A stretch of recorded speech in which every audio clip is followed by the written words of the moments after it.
We'll be starting court momentarily. We're waiting for the judge to log on.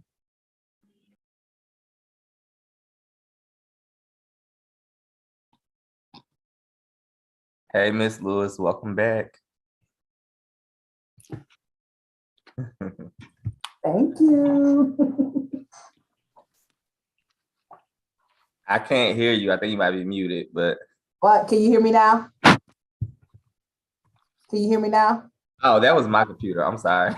Let's see. Get it together. It's Friday. I know that's for real. Thank God.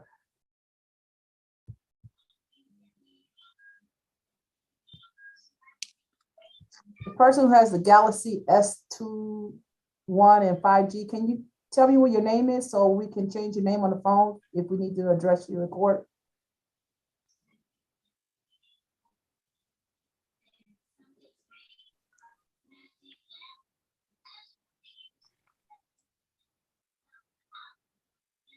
Okay.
Judge, we can't hear you.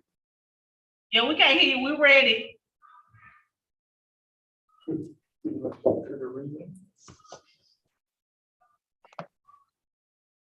Good afternoon, everyone.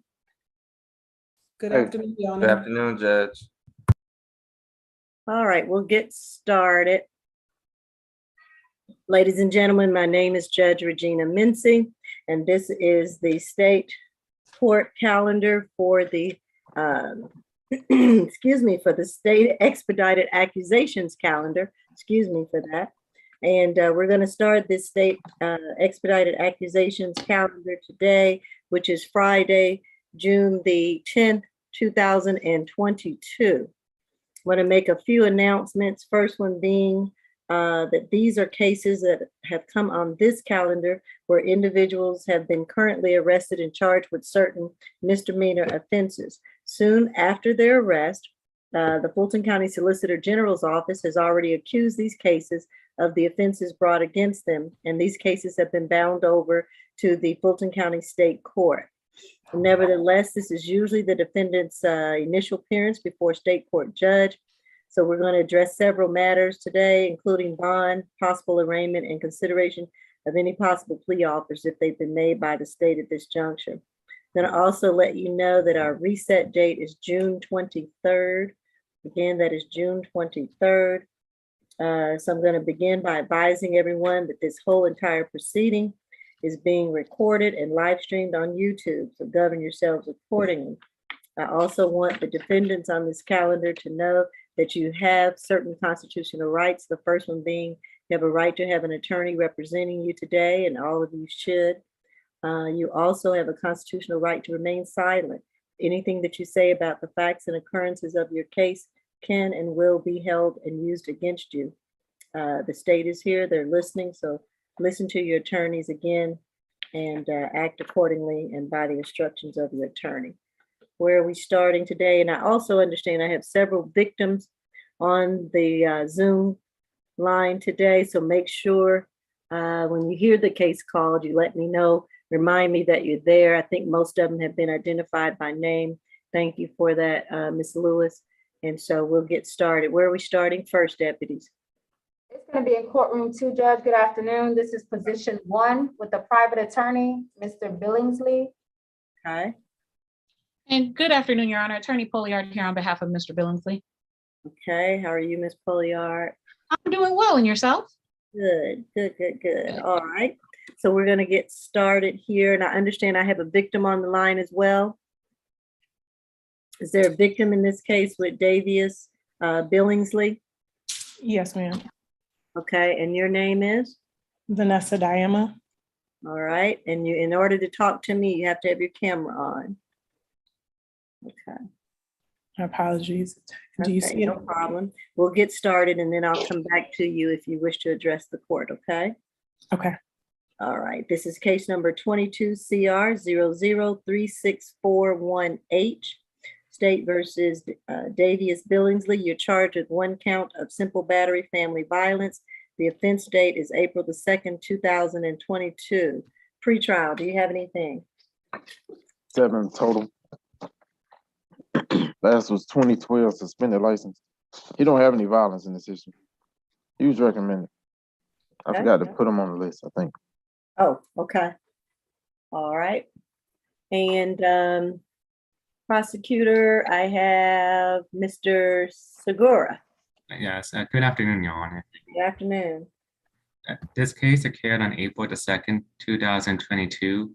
And this case also responded to a dispute call at 1841 Lakewood Terrace, Southeast Atlanta, in which they spoke with the victim, Ms. Vanessa Diama. Vanessa, common spelling, Diama, spelled D-I-A-M-A. Ms. Diama told the police officer that she was at the club, and at that point she saw the father of a child who is the defendant there as well. At that point, she was concerned because he was supposed to have a custody of the child, and so the child was at the home alone. Therefore, she went back home to pick up the child, and she also noted that he frequently leaves the child alone. At that point, the defendant also came home as well, saw that the child was in Ms. Diama's vehicle. Then a dispute began. At that point, he tried to get the child out of the vehicle, but in the process, he shoved Ms. Diama in the chest, but she fell on the ground in that effort. Because of this, the state is recommending a $4,000 surety bond, 1-day anger awareness, no alcohol, drugs, and weapons, and a stay away from the 1841 Lakewood Terrace Southeast Atlanta location. No further contact with Vanessa Diama unless it is through our family visit, and third-party transfer of the child. Foundations are based on these facts, and also because we spoke with Ms. Diama this morning, and when she said that she and the defendant have a visitation order for the child already in place, in which he is supposed to have limited contact with the son, has to administer a breathalyzer for visitation, and has no overnight visitation. Alongside, she says that she usually drops off a child without seeing the defendant in person, and the child walks to the home. And we also have concerns for safety because she noted that she did file TPO after this incident, but the defendant avoided being served. And honestly, we are concerned because based on the information from the warrant, there was a custody battle and the defendant frequently left the child at home. And so there's increased more conflict in the future. And with this increased conflict, there could be increased chance of violence. Because of this, we're asking for a surety bond. Thank you. All right. Ms. Kim, is this your case? Oh, no, it's me, Your Honor, Attorney Poliard. Oh, you know what? I'm sorry. Oh, Once no, you're you're absolutely done- fine. You're absolutely fine. I apologize. Do you want the victim to go before you or after you? She can go before me, Your Honor. She can go before? All right. Mhm. Ms. Diana, would you like to address the court? No, I didn't have anything specifically to address the court. I would say my main thing is just wanting to Hold feel on a safe. second. First, you got to tell me yes or no, because if you're going to address the court, I need to swear you in first. Or if you I'm have sorry. something that you want to say, I'll need to swear you in first. I'll just leave it. No, I don't have anything I want to say at this time. Okay. All right. If you change your mind and want to address me before I give my ruling, I will allow you to do so because you have gotten on here, and I appreciate you for coming forward to be involved with your case. Okay. And depending, I may have some questions for you. So I won't swear you in until I know that you're going to be speaking. Okay. Okay, thank you. All right. You can mute yourself for now. All right, Ms. Poliard, go ahead. Yes, Your Honor. Ultimately, this is really a custody issue. And essentially, it's a situation in which every which way that they can get in the way of Mr. Billingsley, they're trying, it's an attempt to get in the way of Mr. Billingsley. He went to his home. He did not put his hands on Ms. Diama in the sense of an aggressive manner or anything of such. It was just a situation of trying to get his son. But Ms. Diama previously filed a TPO, which was dismissed by the court. And then again, filed this TPO, which I'm just now learning that, I'm sorry. I again filed a TPO, which we had a hearing, a kind of hybrid hearing in the middle of the modification with respect to that. And there is no history of domestic violence between the two of them. There is no history of violence between the two of them. This is a situation where the ex-wife of Mr. Billingsley essentially contacts Ms. Diama to interfere with the modification case. Mr. Billingsley is not a flight risk. He does not have history in any violent history. He has ties to the community. There at no point in time, again, was there any aggression or aggressive acts towards Ms. Diama for the sake of instilling fear. This is a matter of him attempting to get his son, and he himself contacted the police to address the situation with the police. And so we would ask that he be released on an OR bond. There's no reason to believe that he would not reappear. He is employed with the city of Atlanta. He also is self-employed. He has family here. He still has the visitation. I believe they're already supposed to contact each other via our family wizard. So we want to at least state that it's no violent contact as it pertains to the bond conditions. And again, the communication remains via our family wizard, and that we return and address the situation. But when it comes to a bond, for there to be a surety bond, assuming that because there is a custody issue that is going to say, well, there may be future violence. He doesn't have a history of violence. And so we can't say that because something happened now from allegations of Ms. Diama, that it's going to happen later on, when we have been dealing with this case for, I believe, over a year now. And prior to that, they have been dealing with each other with no issues. So I don't believe this is going to be a situation in which there would be reason for something like this to occur again. The civil court is addressing the custody. There's limited communication between the two. And again, there's no reason why we feel that an OR bond would not be appropriate in this situation. He's how old? How old is Mr. Billingsley? I believe maybe do the math for 40, 41.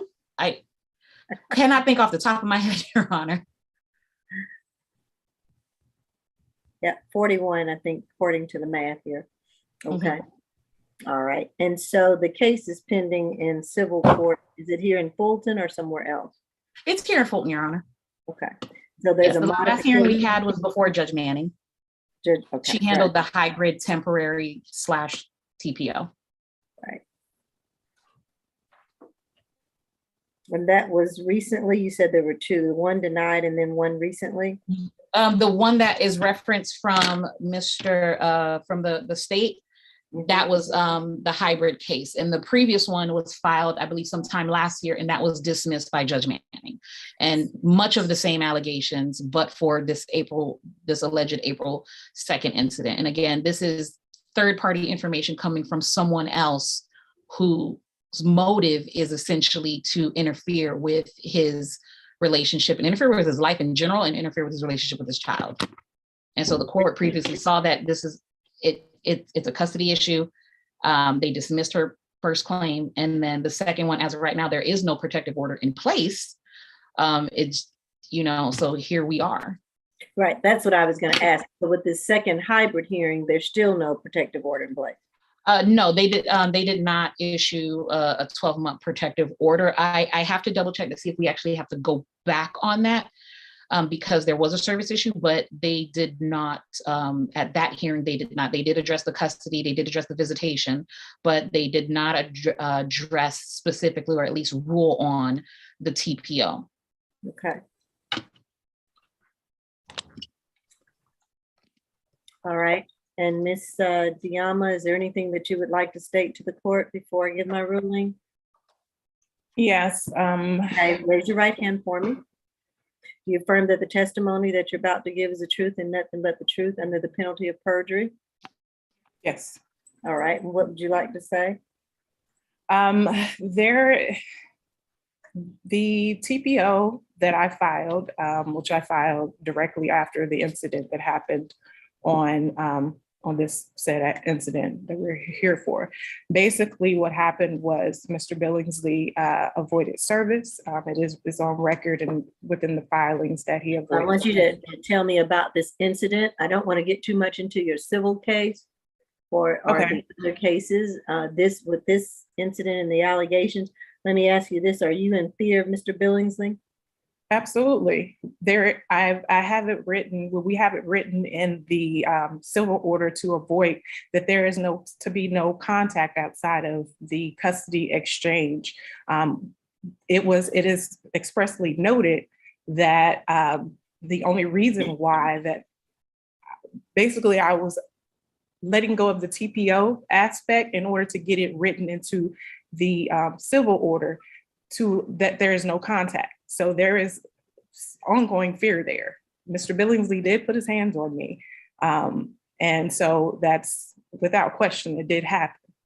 I called the police immediately. I was already, first of all, when I was at the location, I retrieved my son and I called police in order to get a police report with regard to the custody exchange. Thereafter, what happened was Mr. Billingsley came home and he proceeded to come to my vehicle, trying to get our son out of the vehicle. And in my effort, I told him, do not touch my door, do not touch my vehicle. He began shoving me aggressively and violently multiple times and in front of our son. My son was screaming. How old is your son? He's 10. 10 years old? Okay. Yes. He was ordered not to leave our son at home alone. Especially, not overnight.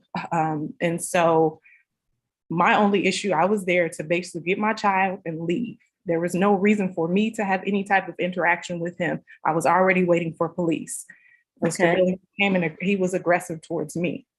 And so going forward, you all are under some type of order, temporary order in the Superior Court, I imagine, of the Family Division regarding visitation.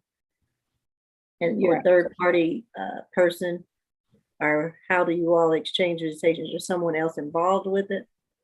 We exchange in a public location. So at a gas station, I park in front of the gas station. My son exits the vehicle. The only way that they can have any type of visitation is he has to pass a breathalyzer. And he has to do it multiple times. So from before the visit begins, during the visitation, and at the end of the visitation. And so once I get that notification, I let my son gets out the car, he goes into his car, his vehicle, and then they leave, I leave. And that's the limit to our physical contact. Okay. All right, I'm going to. If I may, Your Honor. Yes, if I may briefly, Your Honor. Go ahead. Just with respect to, because bringing up the breathalyzer and everything like that, this again was via previous allegations, and it wanted to make it very clear that since the court instituted this, there has been zero positive screenings with respect to that. And then also, as Ms. Diama had stated, they don't even have contact with each other. It's just pick up the child. This is a situation where she went to his house and he went to his house to gather his son. But other than that, at this point, there's no reason, and there's no, other than the pick up and drop off, there's no reason for there to be any communication between the two of them. But for their child, there's already things put in place with respect to that for their child. And so again, we would ask that he be released on an OR bond, because there's no reason for him not to appear, and we still have a pending custody matter. And so this isn't something that he is wanting to just shy away or shoo away and not participate. But I just want to make it very clear that we believe in an OR bond would be appropriate, and that just no violent contact. And again, they keep communication per their civil order. Okay. Your Honor, if I may say, my fear is retaliation. It's taken 2 months to get to this, to get to this place. We're moving forward in this matter that we are, but my fear is ongoing violence and retaliation. It's we're at the point where he's arrested this late in this process. So that's absolutely a fear of mine. Okay. Your Honor, if I may add, at the end of the day, even though this is a custody in the background, this is a case where, well, the defendant pushed Ms. Diama onto the ground, and based on what she has said, she has legitimate fears of retaliation, and so we definitely do want to have a surety bond in this case because of that. Mr. Segura, did you check the chat? I sent a message to you I saw because it. I believe there are certain facts that will kind of switch this. We could look at that later on in line. All right. So If there, again, she's saying this again, the one instance there isn't a situation of retaliation. We're saying that this child is 10 years old. So in the 10 years, she's alleging that he shoved her when she went to his home, and he was essentially trying to get custody of his child. And again, it's our position that he did not put his hands on her. But again, we're talking 10 years of them being around each other. And this is the first time that there's an actual allegation of physical violence, Your Honor. okay. This is not the first time, Your Honor, that something physical has happened between Mr. Billingsley and I. So All this right. is I am not going to, I guess, litigate your full relationship and the visitation concerns and issues. I'm concerned at this point that you will be safe going forward. Your child will obviously be safe. If there's any visitation exchanges with the two of you, and that there will obviously not be any more allegations or alleged violence between the two of you. So I want to, first of all, make sure that you're going to be safe going forward, especially if you're going to do visitation. So what I'm going to do is I'm going to order a $4,000 surety bond. And in that surety bond, I am going to make sure that as it pertains to you, Ms. Diama, that there be no further violent contact. I'm not going to do a stay away. I don't know that I need to do a stay away because I think there's already enough things in place for that. Because this 1841 Lakewood Terrace, that is your address? no, that is Mr. Billingsley's address. The client's address, Your Honor. All right, are you requesting a stay away from that address, Ms. Poliard, or not? Well, that's his address, so you can't tell him to stay away from his address, Your Honor. But for her to keep away, but yeah. Speaking of her, right. So I'm Yes. going to not even say that because of course the defendant, but I was going to put some provisions in there regarding the victim, but I will not do that. But again, the no further violent contact and continue with the visitation according to your civil order. But I will say that I can add one more provision to that. If there is any transfer or visitation between them, that there be some third party that may need to intervene to help make that go smoothly, so that the victim is safe and the child is safe. And I don't know if you have that provision in there. I know what the family wizard is, and I know how you use that.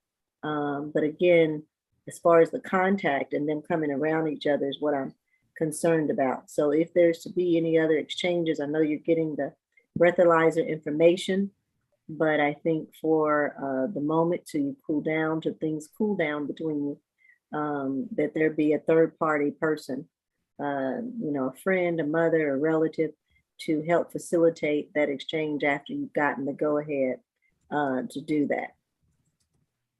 All right. And I'm going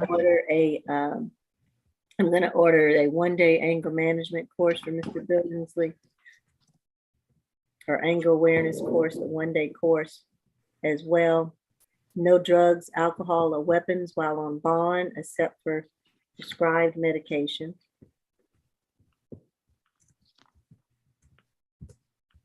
And I think that is it. Anything else, Mr. Segura or Ms. Poliard, that I need to add to this bond order? No, that'd be all. That's all, Your Honor. All right, thank you. You all may be excused. Position number 2 is next, please. All right.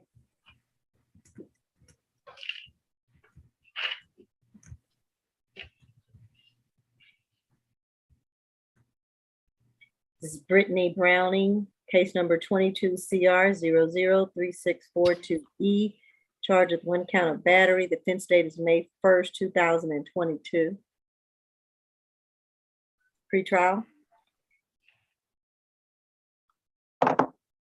Hey, second arrest, 2014 simple battery, family violence, and reckless conduct. They were NOD.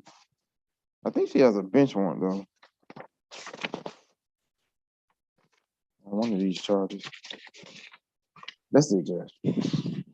All right. Mr. Segura. This occurred on May 1st, 2022. In this case, the victim, Mr. McGarrick Holman, McGarrick spelled M-A-G-A-R-R-I-C-K,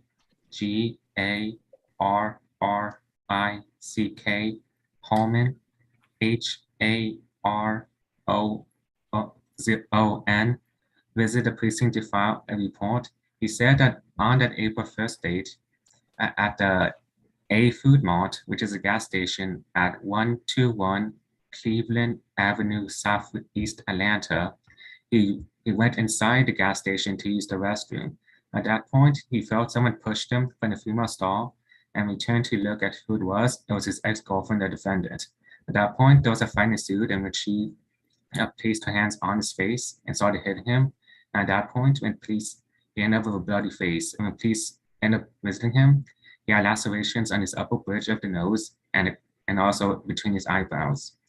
Because of this, the state is recommending a $5,000 surety bond, 1-day anger awareness, no alcohol, drugs, and weapons, a stay away from A Food Mart at that 121 Cleveland Avenue, Southeast Atlanta location, and no further contact with McGarrick Holman. Recommendations are based on these facts, as well as because there are special concerns about the safety of Mr. Holman. He is not on Zoom today, but we were able to speak with him this morning, in which he stated that they are not in a relationship, they have no children together, and he does not want any contact with the defendant.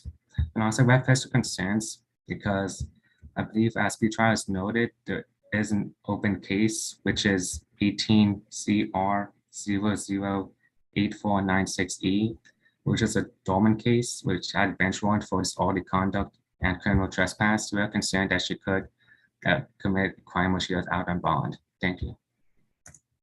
All right, Ms. McLeod. Yes, Your Honor. My client is 31 years old. She is a native of Atlanta. She is the mother of a 10-year-old son and an 8-year-old daughter for whom she is the sole provider. She works as a daycare personnel in a daycare. That is what she does for a living. She tells me that she and the alleged victim were formally engaged and they lived together. After she found out that he had cheated on her, she ended the relationship. And by happenstance, recently they were both at the same gas station. She encountered him, and they were having a conversation when he struck her, and a fight ensued because she was defending herself, but he was the one who struck her. Your Honor, there's no reason for these two people to ever be in contact with each other again because they do not share any children. And she tells me their relationship is over and they do not live in the same household anymore. There is an allegation that my client has an outstanding warrant for something, but I am not sure of the facts. I think Mr. Segura said that was dormant, Your Honor, and she has no history other than an arrest sometime in 2014, I believe, and it sounds like that may have been dismissed based on what was said. And she, as I said, has two young children for whom she's the primary caretaker. So I would ask the court to consider giving her a signature bond so that she can get out and take care of her children. And she's definitely not a flight risk. All right. And you said that she's a daycare worker? Yes, Your Honor.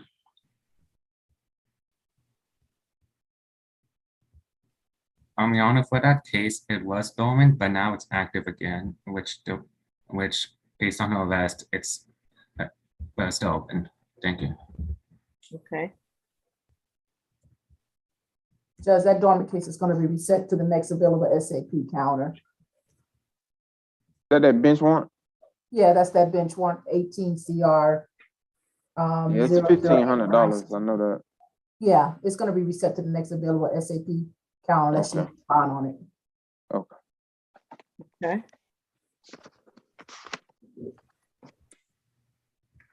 I'm going to go ahead and order a signature bond through the jail for $5,000. I'm going to order no further contact. Visit Mr. Allman. Is that the victim's name? Yes, Harmon, Oh, Harmon. Harmon. MON. Okay. No further contact with Mr. Harmon. I'm going to order no drugs, alcohol, or weapons while on bond. Don't know that I need to order stay away from the A-Mart. I don't know that that matters. I don't think it does, Your Honor. I think it was by chance that they encountered each other there. Right. As long as she stays away from Mr. Harmon, no further contact. I think that will be it. Is there anything else council need to take up? No alcohol, drugs, and weapons while on Yes. bond. No alcohol, drugs, or weapons while on bond. All right, that will conclude this case. Thank you, Your Honor. All right. Your Honor, that concludes my business before the court today. May I be excused? Yes, you may. See you later. Have a good Have a weekend. wonderful weekend. You too. Thank you. Mhm. Position number 5 is next, please.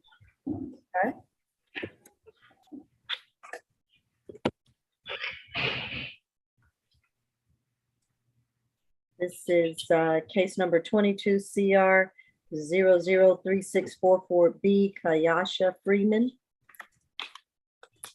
You're charged with 1 count of battery. The offense date is October 17th, 2021. Pretrial, So first arrest, resident of New Jersey. resident of whom? New Jersey. New Jersey, okay. All right, Mr. Segura, This occurred on October the 17th, 2021. At this incident, officers responded to an assault call at the 9th Street and Watkins Street, Atlanta, at which point they spoke with Miss Tijuana Bell. Tijuana spelled Tiuana, Bell. Tiana, sir. Tiana. Tiana, Oh, Tiana ma'am. Bell. okay. You're on the call. I see you on there, Miss Bell. Can you just mute yourself until I've given you permission to speak, okay? Thank you. Go ahead. Tiana Bell, Tiana at Tiuana Bell, Bell. And she stated that she was at the Republic Lounge, which is at 990 Brady Avenue, Northwest Atlanta. And afterwards, she talked to a security guard, and the unknown female started an argument with her.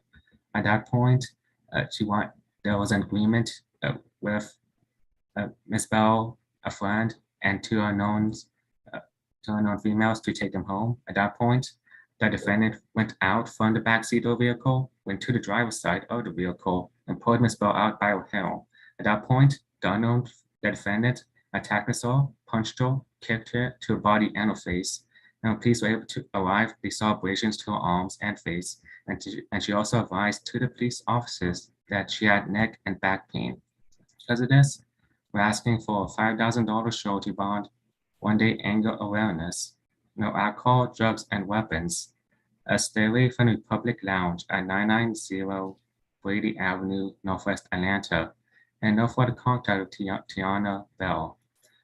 Allegations are based on these egregious behavior in these acts, as well as because we actually spoke with Ms. Bell. She gets paid further soon, but in this case, what she told us this morning is that she met the defendant at an event at that Republic Lounge, and they hung out a few times. Afterwards, the defendant invited her out on a night and became friends with the two unknown people. At that point, when she was leaving the club, she headed to her vehicle with the defendant and other two girls. At that point, some of the people she was with started to be aggressive towards her, asking if she had a problem. At that point, Ms. Bell said that she asked the girls to leave, and that's when they began to fight her. At the end, a security guard was needed to come out and help her out. And she also stated that the defendant and offense also started to attack her in general. And she told us that something that was not in the police report, what she told us this morning, is that she had bruises all over her body, her face was swollen, she had broken fingernails and back pain.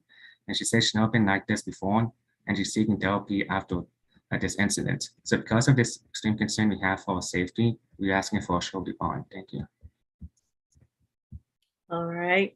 Ms. Bell, do you wish to address the court?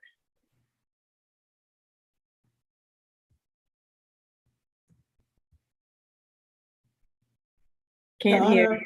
Your Honor, Yes. good afternoon. If Ms. Bell wishes to address the court, I would ask that her testimony be limited to her wishes for contact with my client. And Your Honor, I hate to have to respond because we go through this every time, but as you are aware, the victim is allowed to testify to anything that speaks to the factors of Ayala, so it would be improper to do so. So I would ask that the request is is denied. Thank you. Thank you.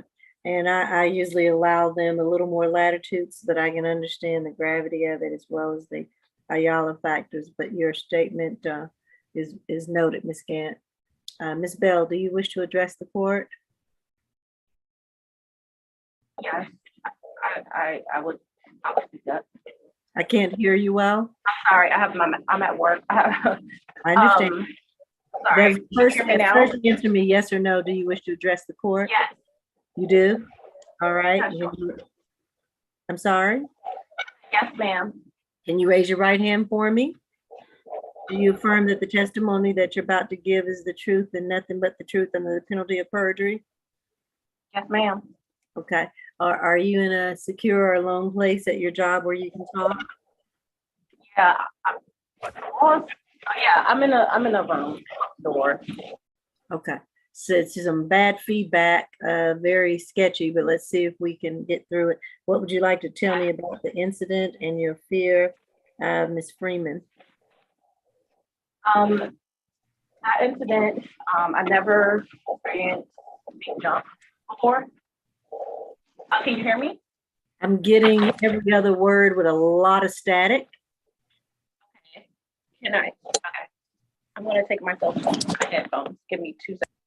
Okay. Hello, can you hear me now better? A lot better. Thank you. Okay. Sorry, I'm trying to adjust this. I'm sorry. Okay. Can you hear me now? Yes. Yes. So, sorry. I've never experienced anything like I experienced that night. I just moved here in August for work. I work for Warner Brothers. I'm in a supervisor position here, which is a TV company.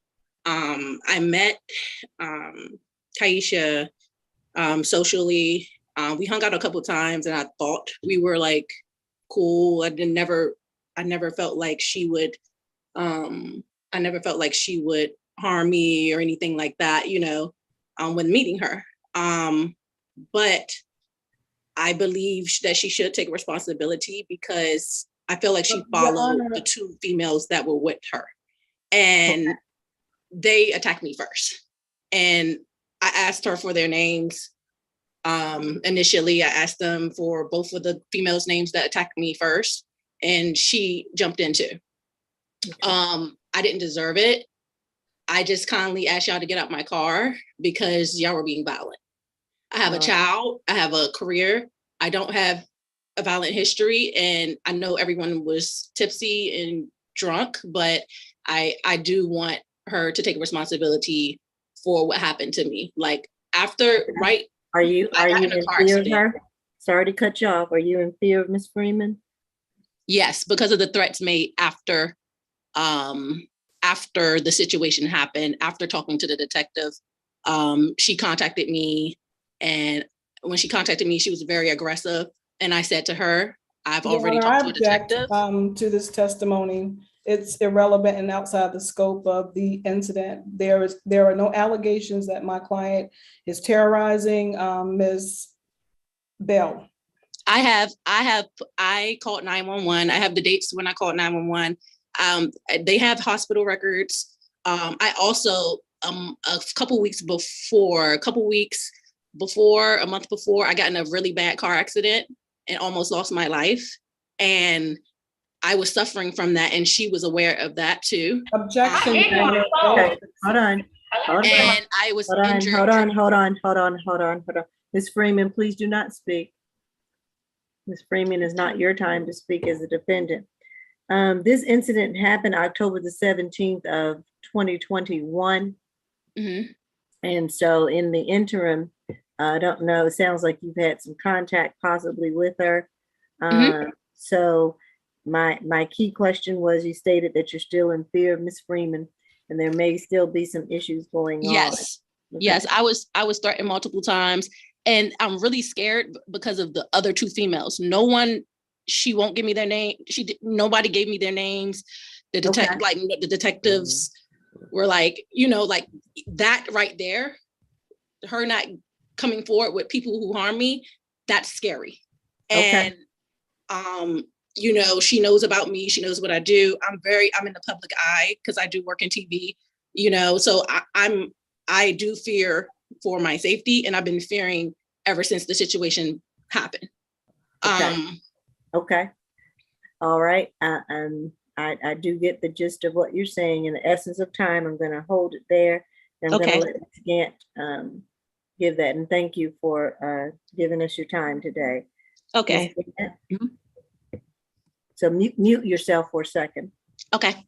All right. Thank you, Ms. Gant. No problem. Thank you, Your Honor. My client strongly denies the allegations and she offers a competing version. In fact, my client informed me that it is Ms. Bell who was involved in fights with other people. My client informs me that she was in fact attacked by Ms. Bell and that she was merely defending herself. My client is planning to press charges as well. My client was unaware of this warrant. And lastly, Your Honor, my client informed me that she suffered injuries to her knees, her feet, her arms, and her forehead, and she still has lingering scars. Ms. Freeman has never been arrested before. She is recommended for a signature bond.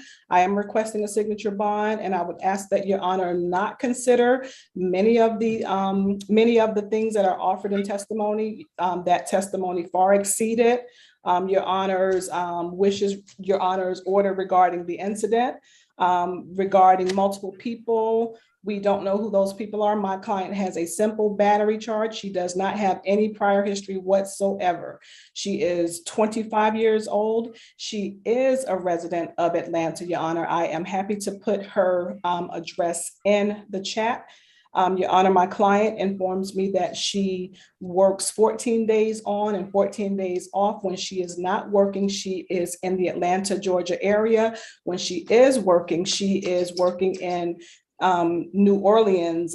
She is an engineer, chemical engineer for Shell Oil Company. She has a bachelor's in chemical engineering. She's gainfully employed. Your Honor, she does not have family in the Atlanta, Georgia area. However, she has been here since July 2021. Again, we are strongly denying these allegations. We've offered up a competing version. I'm requesting a signature bond as Ms. Freeman is recommended. She does not want to have any contact with the complaining witness. Thank you, Your Honor. All right, thank you. All right, I'm going to order the $5,000 signature bond. I'm going to order it through pretrial since we do have an Atlanta address. It'd be per judge, that's fine. Okay, yeah, per judge. 5,000 signature bond through pretrial. I'm gonna order the 1-day anger awareness course. I'm going to order no further contact with the victim, Ms. Tiana Bell. If Ms. Bell, you get any calls or contact or any emails or text messages or anything from Ms. Freeman, you need to report that to the police, and Ms. Freeman's bond can be revoked for any violations or any attempts at contacting you. I'm going to also order no drugs, alcohol, or weapons while on bond, Ms. Freeman, except for any prescribed prescriptions that you have. And, you know, I don't know about ordering to stay away from the lounge at 9900 Grady Avenue.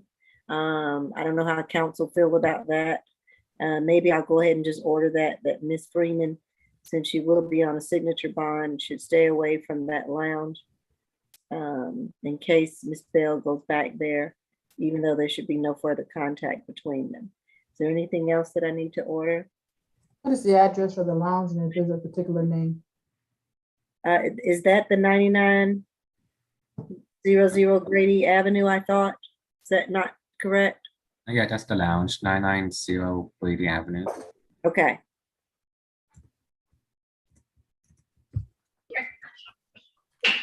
All right, is there anything else that I need to take up, counsel?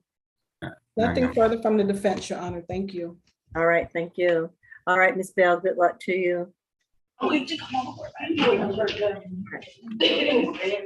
Position number 11, and next, please.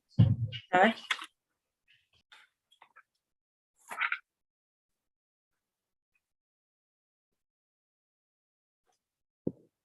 This is case number 22 CR 003640G. Looks like Kiedra Shelby, charged with 1 count of battery. The offense date is May 29th, 2022. Pretrial. It's a third arrest. 2016 afraid dismissed, 2015 simple battery. Oh, okay. 2016 afraid dismissed, 2015 simple battery NOD. Got you. Thank you. All right, Ms. Sorry. Yes, Your Honor. This incident occurred at 2500 Center Street Northwest in Atlanta. Officers responded to the incident location and spoke with the victim, whose name is Patricia Marshall. She stated she was standing outside of her apartment when she asked the defendant, who is her daughter's aunt, to leave her home. The defendant became angry. She grabbed the victim and then proceeded to punch her multiple times in the face. The victim did sustain swelling to her forehead, and she told the officers that this violence is an ongoing issue with the defendant and that she had previously filed a police report just a few days prior to this incident.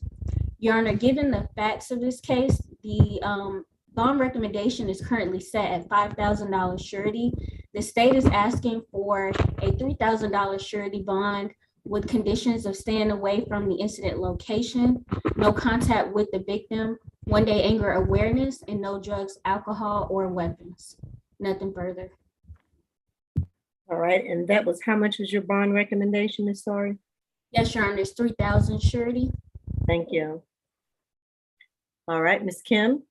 Yes, Your Honor. Miss Shelby is 23 years old, and she has been here in Georgia all her life. And she has all her parents, siblings here in Georgia. Everybody's here. He's not a flight risk. Only thing is, Your Honor, they live in the same apartment complex. So she lives in 323, and then complaining witness lives in 204, and almost all her family members are all living in nearby. So we just wanted to kind of clarify that part. And she has high school degree, and currently she does not have a job yet. She is currently unemployed. So we would like to request for a signature on bond, which pretrial services also recommended for unsecured judicial relief is recommended. And I think she is qualified, and she denies the allegation. She was the one, she denies that she being the first aggressor, Your Honor. Thank you. All right. I'm going to order the $3,000 signature bond through pretrial. I'm going to order a no further contact with the victim. Is that Patricia Marshall? I'm going to order the one-day anger awareness course.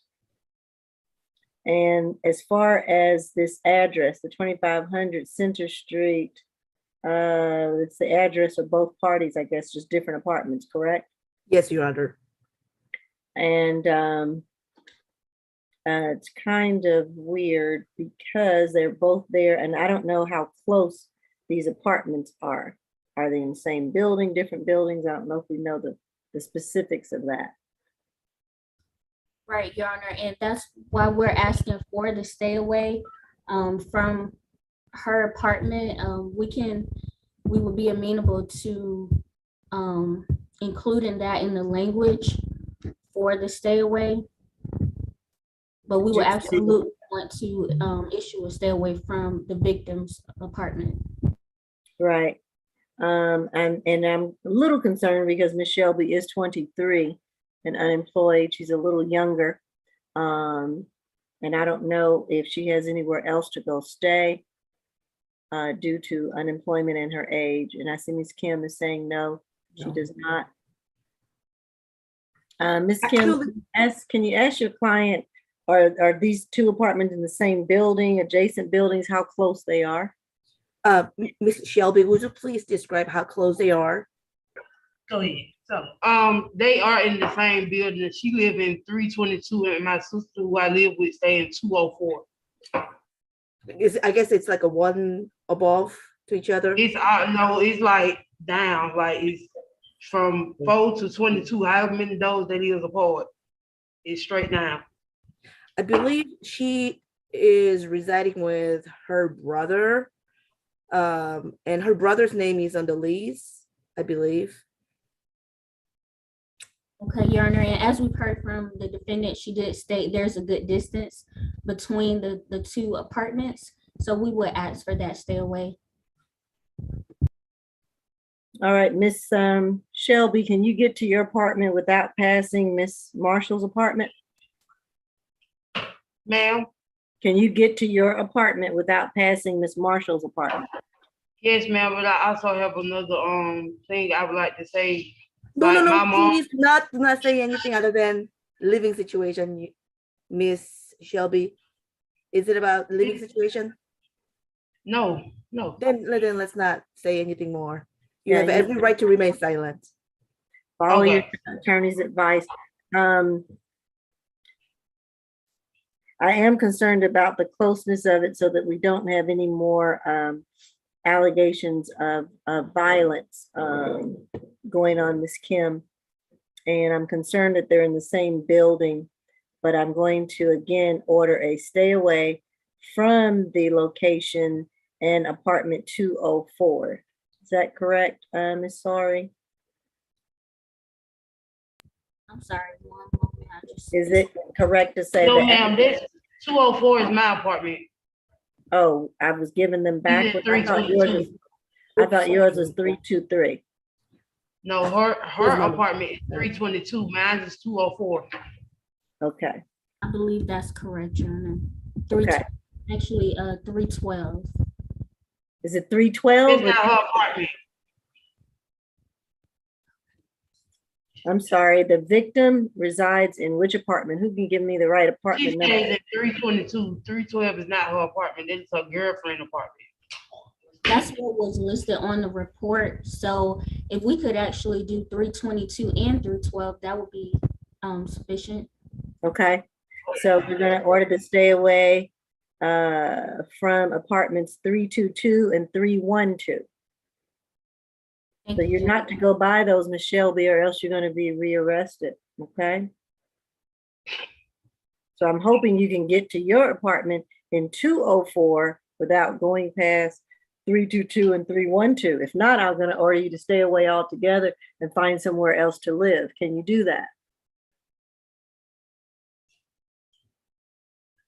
Yes. Okay. And no further contact with Patricia Marshall. Understand that. I want you to take a 1-day anger awareness course. And you've got to report to pretrial because you're on a signature bond through pretrial. Also, no drugs, alcohol, or weapons while you're on bond unless you have a prescription. So that is all that I will rule on today. Is there anything else I need to take up, counsel? Nothing further from the state. Nothing All further, right. Your Honor. Thank you. Thank Excuse me, you. Judge Quincy, this is Ms. Lewis. I'm just trying to clarify, all those are in a building or apartment D, all of them begin with the letter D in front of them? Oh, we didn't know that. I'm just clarifying the address, to make sure it's correct on the order. So it's apartment D 312 and apartment D 322. Is that correct, counsel? Yes, that's correct. Thank you.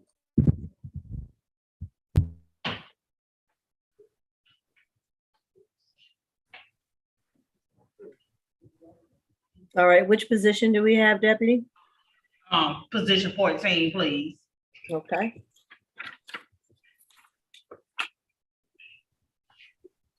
This is case number 22 CR 003651H.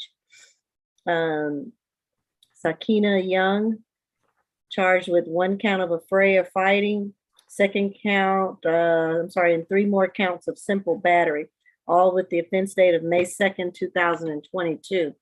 What do you have, pretrial? Second adult arrest. Last was 2014, possession of controlled substance out of New Jersey.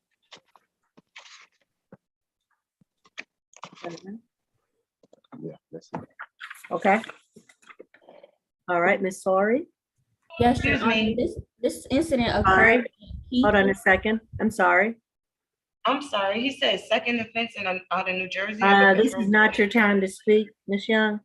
So defer to your attorneys, not your time to speak, okay? Yes, ma'am. So please wait. Thank you. Ms. Sorry. Yes, this incident took place at Peak Academy. That's a school for 6th through 12th graders at 3430 Lang Avenue in Atlanta. Officers responded to this incident location regarding adults, which would be the defendant and 2 other family members fighting with minors. The defendant, her son, and those 2 other family members got into a fight with victims by the initials BE, MF, and RW. They met with the victims who confirmed the incident did occur. School officials spoke with the officers as well. There is video, and they requested that the defendant be criminally trespassed from the incident location.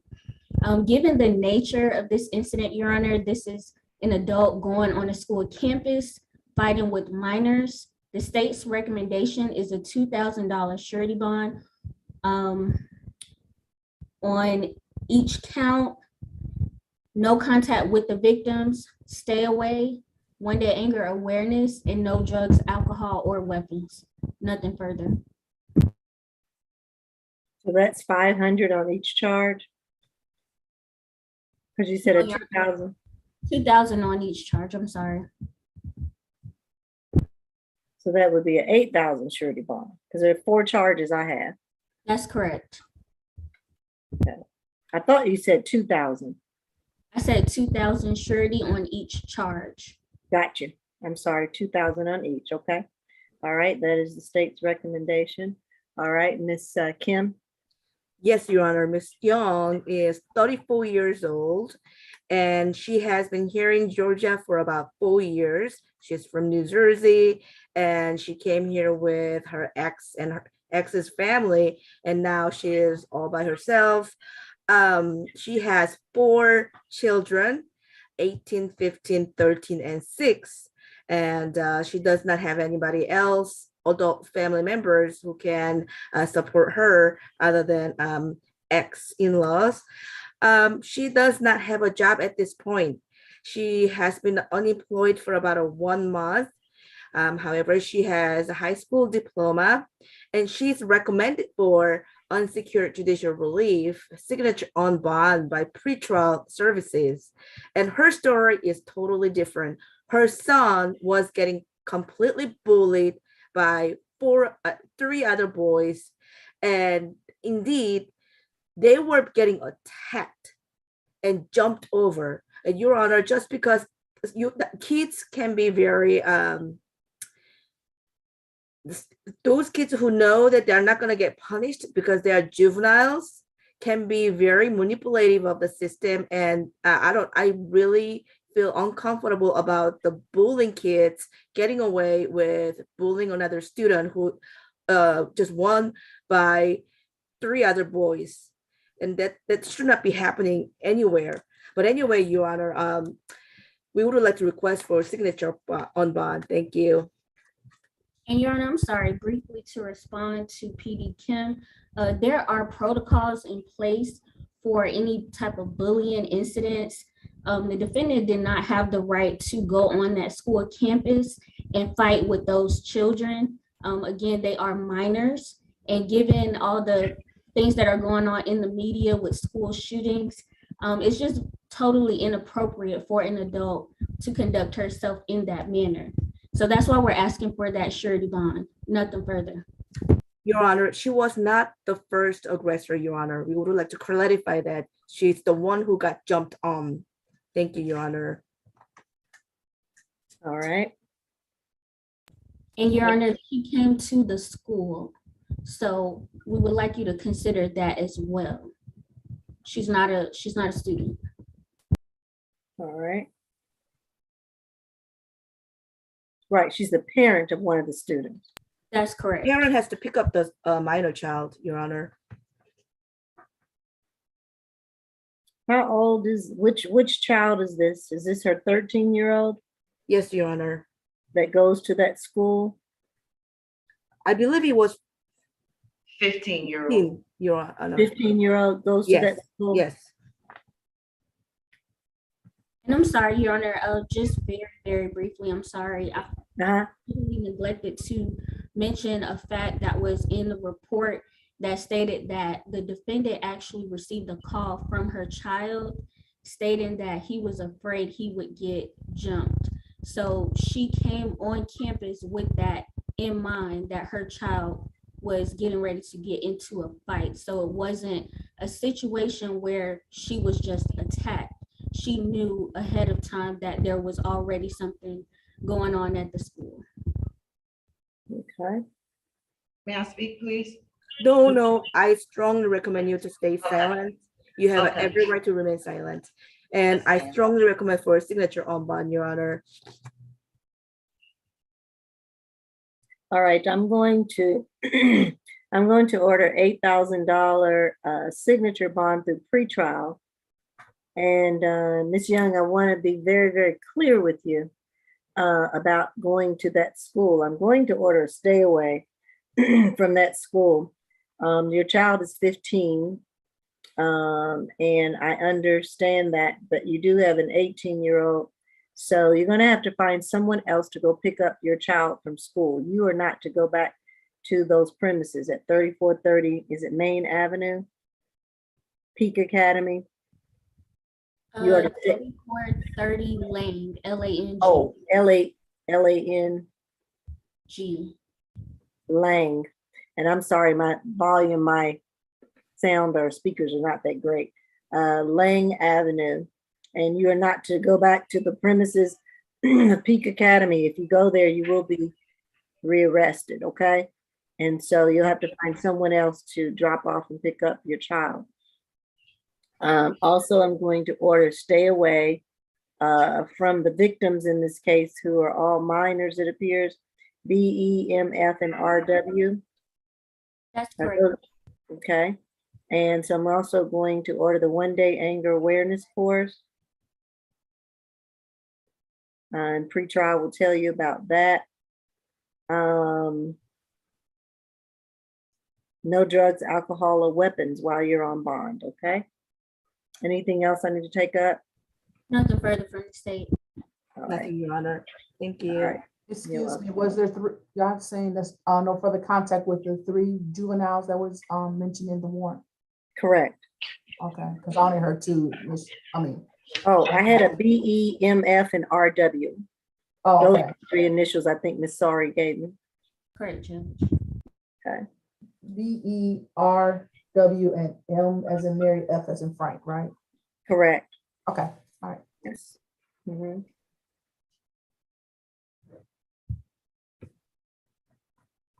All right, who do we have, Deputy?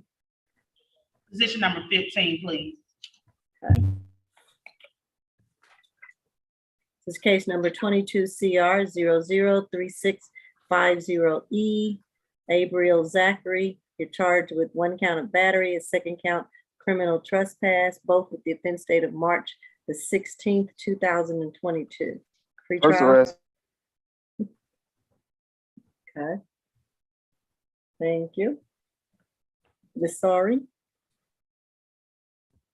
Yes, Your Honor, this case occurred, or this incident occurred at 8105 Landing Circle in Fairburn, Georgia. The officers responded to the incident location regarding a dispute. When they arrived, they saw a broken window and blood on the side of the apartment building. The victim in this case, her name is Tiffany, that's Tiffany, last name Maddock, Mattock. They met with that victim, who stated that she was sitting in her bedroom with her friend and minor son when she heard someone knocking at the door. The victim stated she then went to the door but did not see anyone, so she returned to her bedroom. And while in her bedroom, the defendant and another person appeared at her window asking for her child's father. When the victim informed the defendant that he was not home, the defendant came back around and was let in the front door. And at that point, Your Honor, that's when the defendant gave a handgun to the other person with her and then proceeded to strike the victim in her face.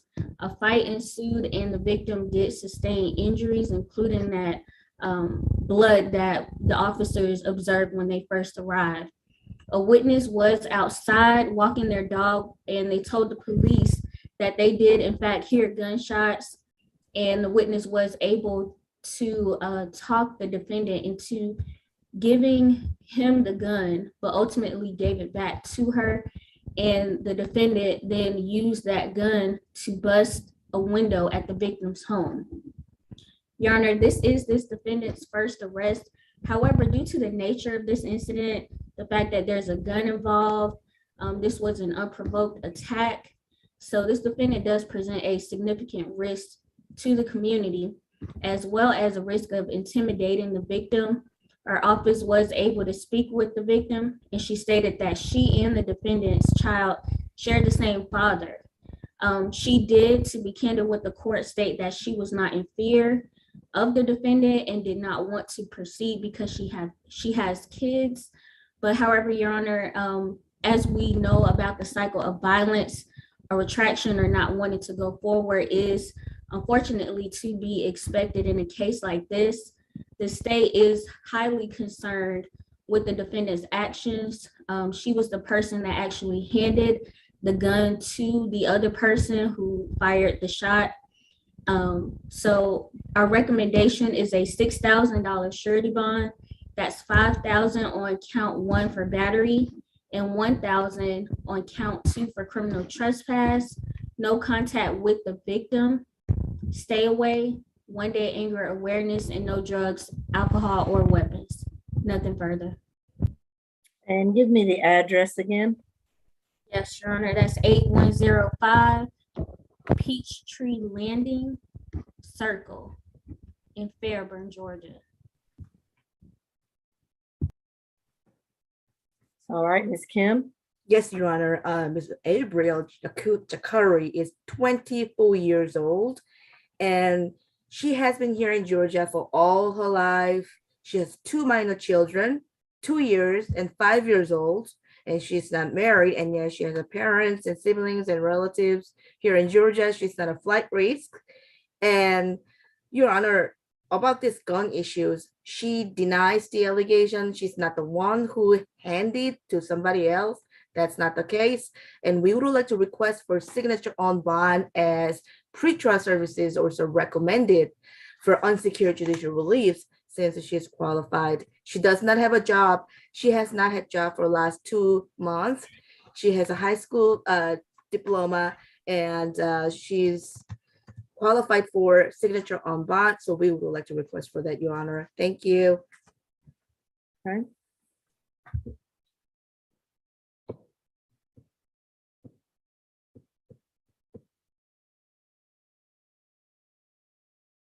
I'm going to order the $6,000 signature bond. And 5,000. Sorry, Yeah. Your Honor, to interrupt. The victim is on the call, so I'm not sure if you wanted to. Oh, let's see. Yes, thank you for letting me know. Ms. Maddox? Yes, Yes, how are you today? I'm doing fine. All right, would you like to address the court about this case? Not really. I mean, she kind of broke it down. Not really that good enough. We don't have a swearing. All right, Your Honor, we could actually hear from the victim as she has a right to give her testimony. Thank you. But she didn't want to, Your Honor. Yeah, do you want to speak to the court about this incident? And I guess my question to you would be to tell me about your concerns for your safety and whether you're in fear of this defendant or not. But if you're going to talk to me, I need to swear you in. All right, yeah. Okay, raise your right hand. Do you affirm that the testimony that you're about to give is the truth and nothing but the truth under the penalty of perjury? Yes. All right, what were you going to tell me? As far as the concern of my safety and my son's safety, I'm not concerned at all. She poses no threat to me or my son. As far as the incident. Nope, I think that's enough, Your Honor. Your Honor, if we could please hear from the victim without Ms. Kim's interruptions, please. Yes, Ms. Kim, please don't interrupt my witness. Go ahead. As far as the incident,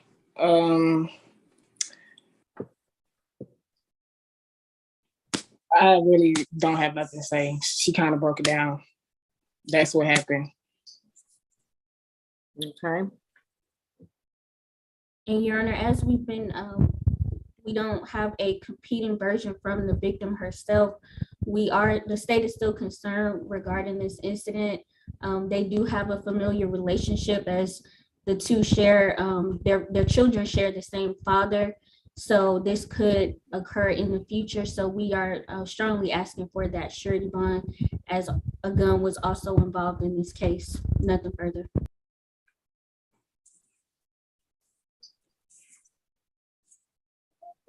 All right, I'm going to go ahead and give the $6,000 signature bond through pretrial.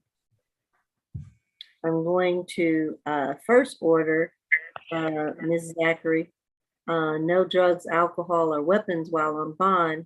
Do you still have your weapon? I'm sorry? No, ma'am, I don't have it. No, I don't have it. Okay, if you do have a weapon, I want you to surrender your weapon to the police. Whether you had the weapon you had that day or any other weapons, I want you to surrender your weapons to APD. Also, I want you to have no further contact with the victim, Tiffany Maddox. No further contact with her and or her children or the child that has the same father as your child. No contact with her or her children. And this 8105 Peachtree Landing Circle, whose residence is that? That's the residence that my husband was staying Okay, and that is the male that is the father of your child and a child from the victim? Yes. Okay. Your Honor, if the victim is still living there, we would ask that there be a stay away. And that's what I was gonna No. ask. Do either the victim or you live at this Peachtree Landing Circle address? No. Ms. Maddox, do you live there? No, I don't. We stay together. Me and him stay together. Please, would you Okay, please? so you live at that address, Ms. Zachary, correct? No, I don't stay at that address. I don't think nobody stays. So we would This take that. incident happened on March 16. I think that's why they both moved away, Your Honor. We would retract our stay away. Okay, so I will not order the stay away, but Ms. Maddox and Ms. Zachary, there is a no further contact between you all. So Ms. Zachary, you cannot have any contact. Do not go around, do not be in any space or place where you see Ms. Maddox. If you do, you need to go the other way or else you will be rearrested. All right? And I want you to take the 1-day anger awareness course through pretrial.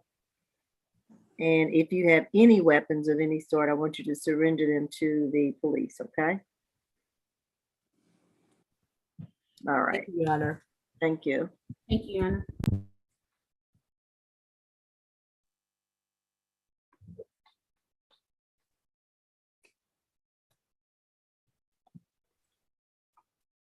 Next, Judge, we have position 9 in courtroom 2 with Mr. Lemos. All right.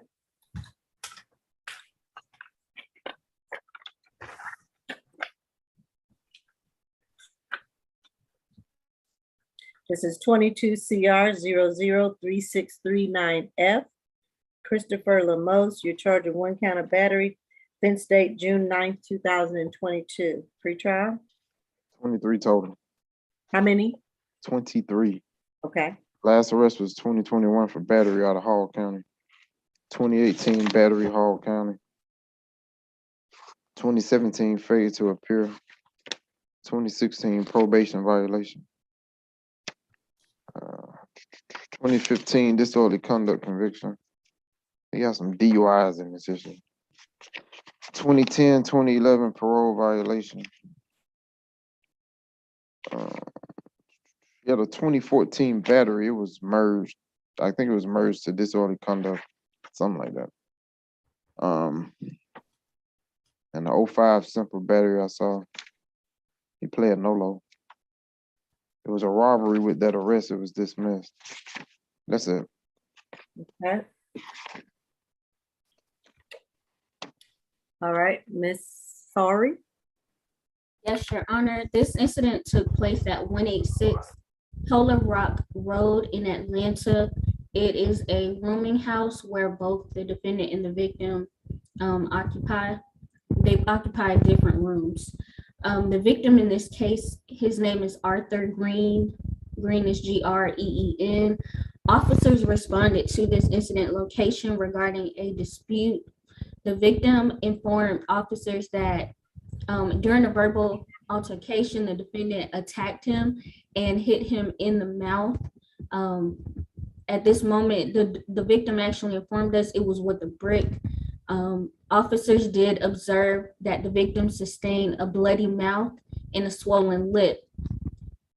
As we've heard from pretrial, this defendant does have a violent history.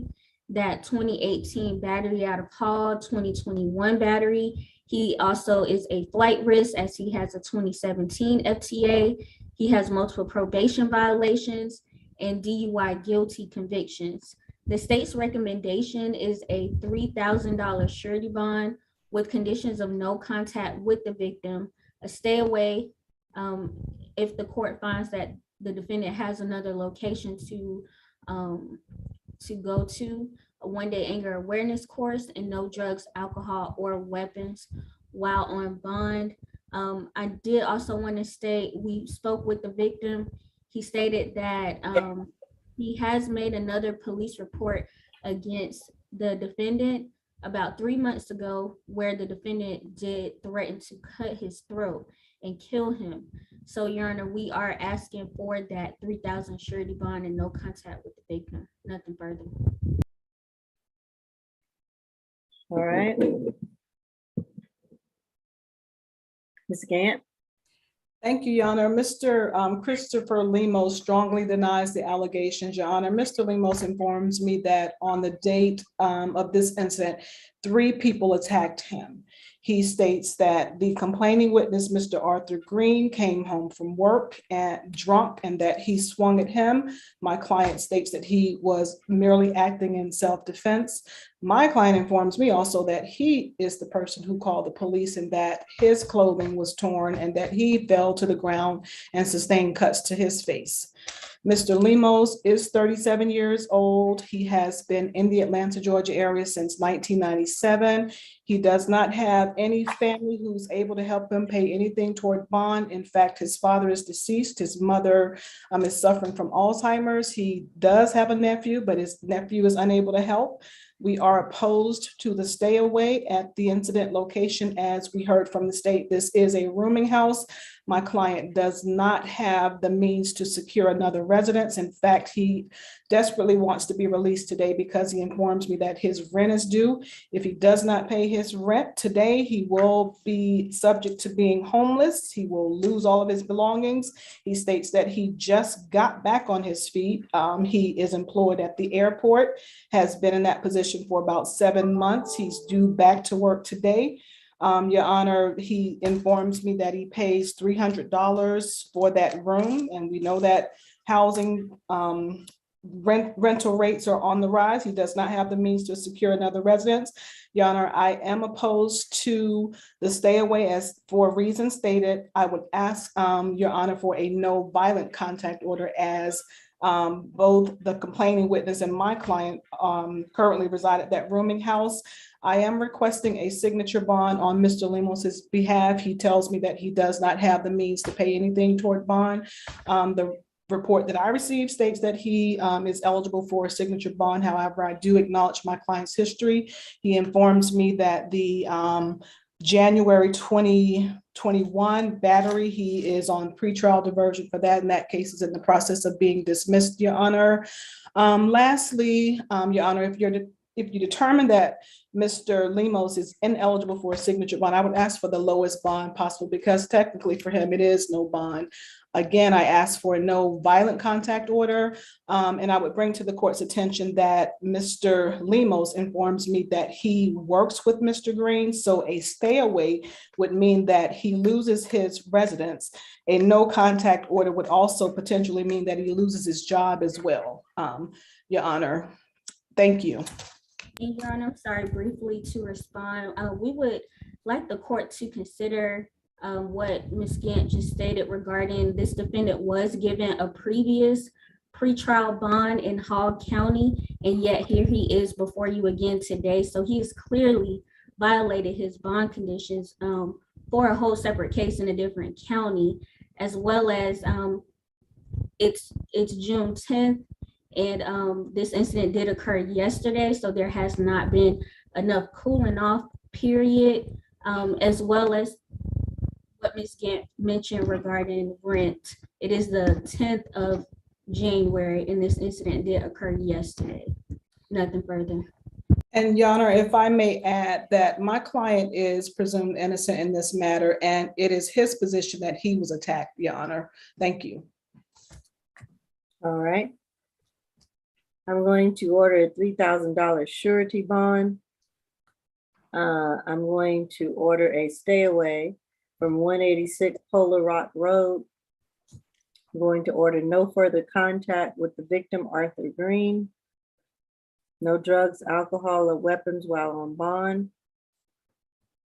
And a one-day anger awareness course as well. No drugs, alcohol, or weapons while on bond. Thank you, Your Honor. Thank you, Your Honor. Good bond. What does that mean? You take 7%. Mr. Lemos, I will give you a call and explain everything. Your Honor, can I please talk to him? Mr. Lemos, please remain silent. I don't want you to say anything that damages your case, and as I discussed, the judge has the potential to increase your bond. I'm gonna be homeless. I just need to go home and pay my rent. That's all I'm asking. And we're actually friends. Mr. Lemos, the judge has considered our argument. We mentioned your situation regarding your housing and your job. She has ruled. We need to respect that. I will give you a call to discuss your concerns. Thank you, sir. I'm gonna lose everything. I understand, but. I think, please, can you just reconsider? I'm gonna lose everything. I came up the street, I paid my bills. He is an alcoholic. Mr. Lemos, I advise you to remain silent, sir. Anything that you say is likely to hurt your case. I fight for my life. I'm gonna lose everything. I'm gonna be in the street. I'll lose my job.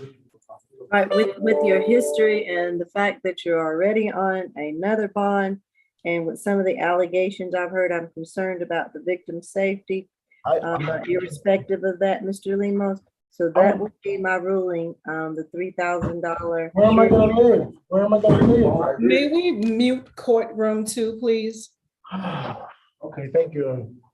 Next, we have position 13, Williams. And Your Honor, I do apologize. I do apologize, Your Honor. No problem, I understand.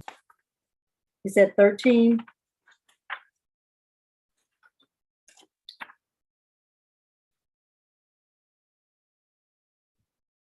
Let's see. I think, did you say 13, Deputy, I believe? Yes, she said no. Position 13, Williams. Thank Your you. Honor. Yes. I do apologize for interrupting. I would ask that Your Honor order a one-time law enforcement escort for Mr. Lemos, position 9. Okay. Can we add that, Ms. Lewis? Yes, ma'am. Right, add a one-time escort for Mr. Lemos to return to that location to retrieve his personal items. All right, this is position 13, 22 CR 003646J. Noah Williams, who charges 1 count of simple battery, offense date June the 9th, 2022. What do you have pretrial? This is 5th arrest.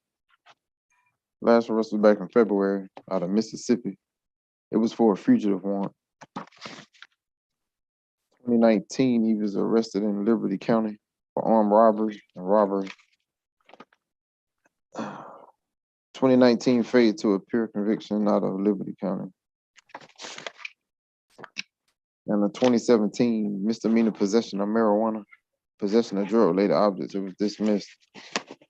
So it appears he has an open case in Liberty County for armed robbery and robbery. That's it. Sorry. Yes, Your Honor. This incident took place at the Greyhound bus station located at 232 Forsyth Street in Atlanta. An officer was patrolling the area near the Greyhound bus station when he was flagged down by an employee at the station. The officer made contact with the victim, whose name is William Murray, Murray, and the victim did state he was in a verbal altercation with a verbal argument with the defendant when the defendant struck him in the face.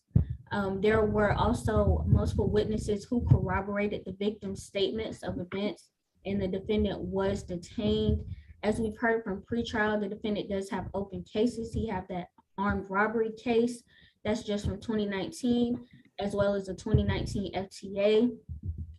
That 2017 possession of drug-related objects and marijuana possession, that was actually dismissed through diversion. However, he does sit before you again today. The state's recommendation is a $2,000 surety bond with conditions of staying away from the incident location, no contact with the victim, 1-day anger awareness, and no drugs, alcohol, or weapons. Nothing further. All right, Ms. Kim. Yes, Your Honor. Mr. Williams is 22 years old. He has one child who is 2 years old, and he has his parents and two sisters. However, they parents are not here in Georgia. He's been working as a construction worker for the last 2 years, and he has trades education from Savannah Technology. We would like to request for signature on bond, and yet, if Your Honor is not inclined to give him a signature on bond because of investigative hold from another state, we would like to request very, very low bond so that he can take care of this and other hold from another county as well. Thank you, Your Honor. $250 surety bond, Your Honor. Thanks.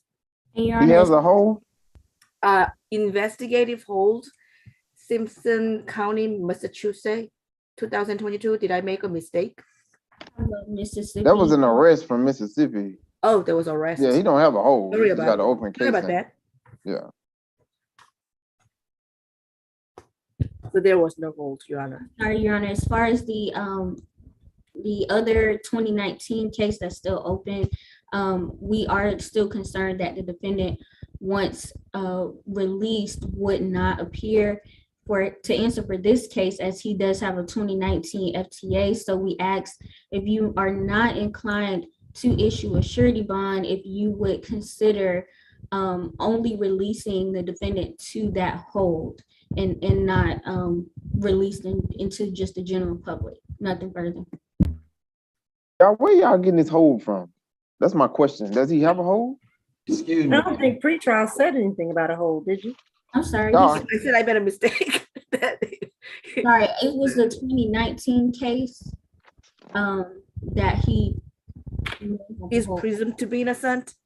that he may have a hold for. Your Honor, he does not have a hold. And I believe the case, he's presumed to be innocent, Your Honor. Excuse me, may I talk now? No. I strongly recommend you to stay silent unless it is directly related to your bond issue. You have every right to remain silent. Yes, ma'am. All right. I'm going to order the $2,000 surety bond.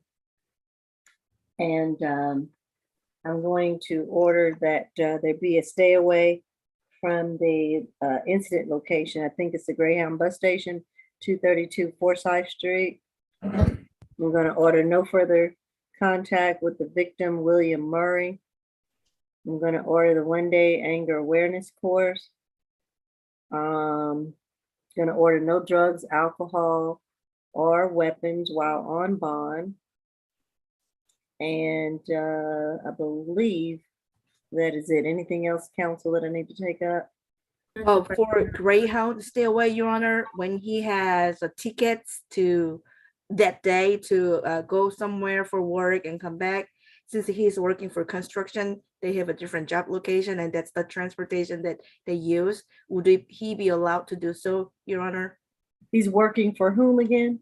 SCC Construction, and they may have job sites that he may have to use Greyhound. Can he use it for work, Your Honor?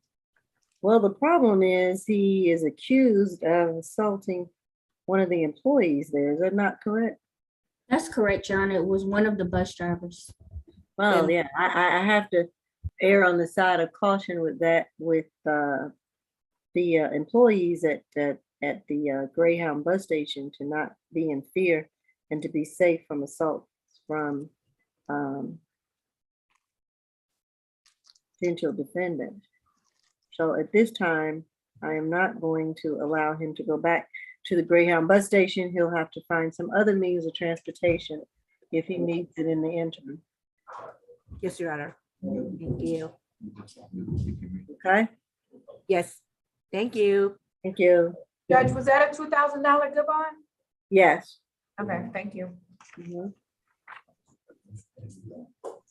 Next, we have position 6, Grubbs.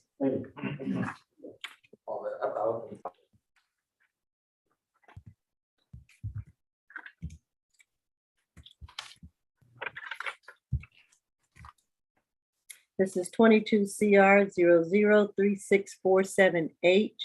Brandon Grubbs, you're charged with 1 count of possession of marijuana less than an ounce and a 2nd count of possession and use of drug-related objects. Offense date June the 9th, 2022. You have anything pretrial? 12 total between Georgia, South Carolina, and Florida.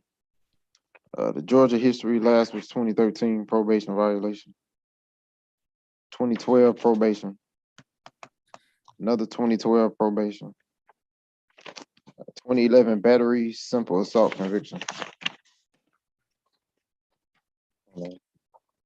Got a 2017 arrest out of Miami, aggravated battery. Charges were dropped. Last arrest in South Carolina was 2007, simple assault, dismissed. He had a 06 simple assault and battery arrest. That's it. Okay. Mr. Segura? This case occurred on June the 9th of 2022. And this incident also responded to a trespass call at 783 Frederica Street, Northeast Atlanta. And this incident also saw the defendant lying on his back at a patio around this location, and he was told to leave. When they tried to ID him, they found out that he had a warrant, outstanding warrant from Fulton County, which in that case, it is for a FTA, which is the case of 21CR006024H, which is a June 5th family battery violence offense. Alongside, they also found he had an outstanding warrant for Miami. When they checked him, they found inside his book bag that he had a digital scale, marijuana grinder, and marijuana inside that grinder. Alongside, they also found that he had a glass crack pipe with burnt residue of some kind, unmarked valves with pills, needles, and syringes. Because of this, the state is recommending a $3,000 surety bond, $1,000 for the marijuana possession and $2,000 for the possession of a drug-related object, no alcohol, drugs, and weapons, and a stay away from 783 Frederica Street, Northeast Atlanta. Allegations are based on these facts, as well as we are concerned that he could has a risk of reoffending of some kind. Aside the outstanding warrants, he does have a probation violation 2012, which was for a 2011 guilty simple battery assault. He has those outstanding warrants I know it before. On our side, we are concerned he has a lack of community ties because when police found him, he had an Oklahoma ID, and he has a criminal record from Florida, South Carolina, and aside from Georgia. So we're concerned that he could flee when he is out on bond. Thank you. Hey, Gant, you know you got a $2,000 bench warrant in state court for battery DV. Yes, thank you. And what is your recommendation again, Mr. Segura? $3,000 surety bond, $1,000 for the marijuana, and $2,000 for the possession of a drug-related object, no alcohol, drugs, and weapons, and a stay away from the incident location. All right, thank you. All right, Ms. Gant. Thank you, Your Honor. My client denies the allegations. He informs me that he fainted while at that incident location. And also the warrant that I read states that there was marijuana in a grinder. I do not recall reading about anything regarding a scale and syringes. Mr. Grubbs is 35 years old. He has been in the Atlanta area for 10 years. He informs me that during his minor years, he was actually a ward of the state. He does not have any family anywhere, Your Honor. Mr. Grubbs has degrees in art history and business administration. He is unemployed at this time. Mr. Grubbs is ill, Your Honor. He is suffering from malignancy of his eye. He is currently under treatment, receiving chemotherapy. He takes no less than 17 medications per day. And he states that he has not been out of the hospital more than 5 days this over the last year. I have been in contact with his power of attorney. He does not have the means, nor is he willing to bond my client out of jail. I would ask Your Honor that given my client's remote history, he is presumed innocent regarding that bench warrant, Your Honor, and he, of course, is in custody. He is here to deal with that. Given the nature of these allegations, Your Honor, I would just request that Your Honor grant my client a signature bond, as he just doesn't have the means to pay anything. He's desperately ill. I mean, he is terminally ill, Your Honor, and further, he has bigger fish to fry with that bench warrant. Thank you, Your Honor. Your Honor, it's actually in the police report that's recently kind of updated and uploaded to Odyssey that contained that he had the Glasgow pipe, the syringes, and the pills. Thank you.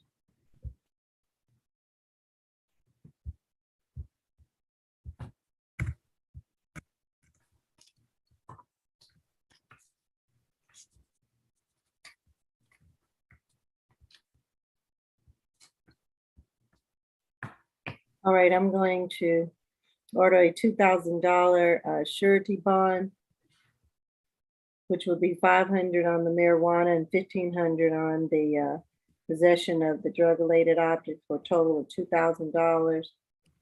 Gonna order a stay away from the address, what is it, 783 Frederica Street. Yes. I'm going to order no drugs, alcohol, or weapons while on bond. And is there anything else I need to take up? Yes, Your Honor, I would like to determine whether or not my client needs to return to that incident location. Okay, if so, one-time police escort to return to retrieve any personal items. I will add that to the bond conditions. Anything else, counsel, that I need to take up? Nothing further from the defense, Your Honor. None from the state. Okay. I would like to say one thing. Mr. Groups, I will give you a call at the jail. I would advise you not to make any statements about the case. We don't want to negatively impact your case. The judge has ruled. I have to say this, if that has something to do with me having syringes, because I am a diabetic, Judge Newsom, and I have to have syringes. So he did find syringes in all my stuff, but I have to have them. And I am by a medically approved marijuana candidate of the state of Georgia through my palliative care team. So I'm already paying for that through my insurance. So I don't think it's fair that I'm being held responsible to pay more because I'm already being assured that I can take that so that I can at least eat. You have your prescription? Yes, ma'am. Everything is, I have all of it. And the meds that they found, those are my meds. They threw them away. Now I have to go pay for them all over again. So I'm in like quite a bind. And I don't even have my meds here. They keep, it's a lot. That's all I'm the same, Judge. I assume you were not able to tell that to the police. It was more of them trying to get me off of the property. I had been there for 8 hours. I did. I had come in. Your Honor, if I may just ask that my client not continue to elaborate. I don't want him to say anything that negatively impacts his case. All right.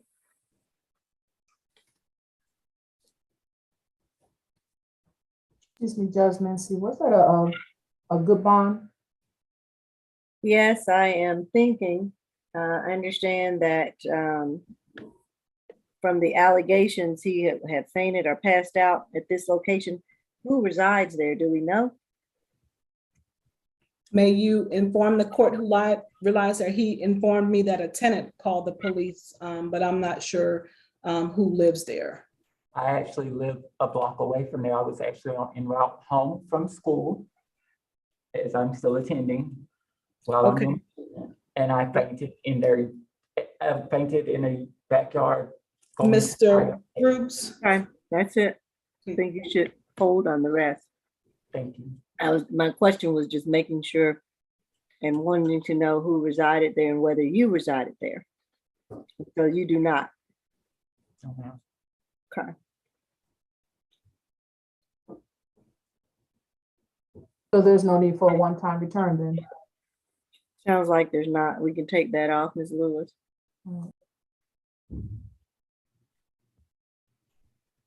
I'm going to still stay with the $2,000 surety bond because we've got an outstanding issue as well as his history. So that'll be again the 500 on the marijuana, 1,500 on the drug-related items. No drugs, alcohol, or weapons. Stay away from that location. And that will conclude my ruling. Thank you, Your Honor. Thank you. Next, we have position 4, Dumas.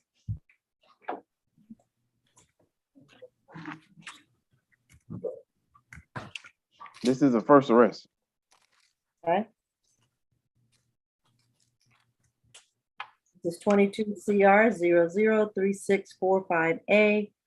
Marcellus Dumas, charged with 1 count of battery, substantial physical harm.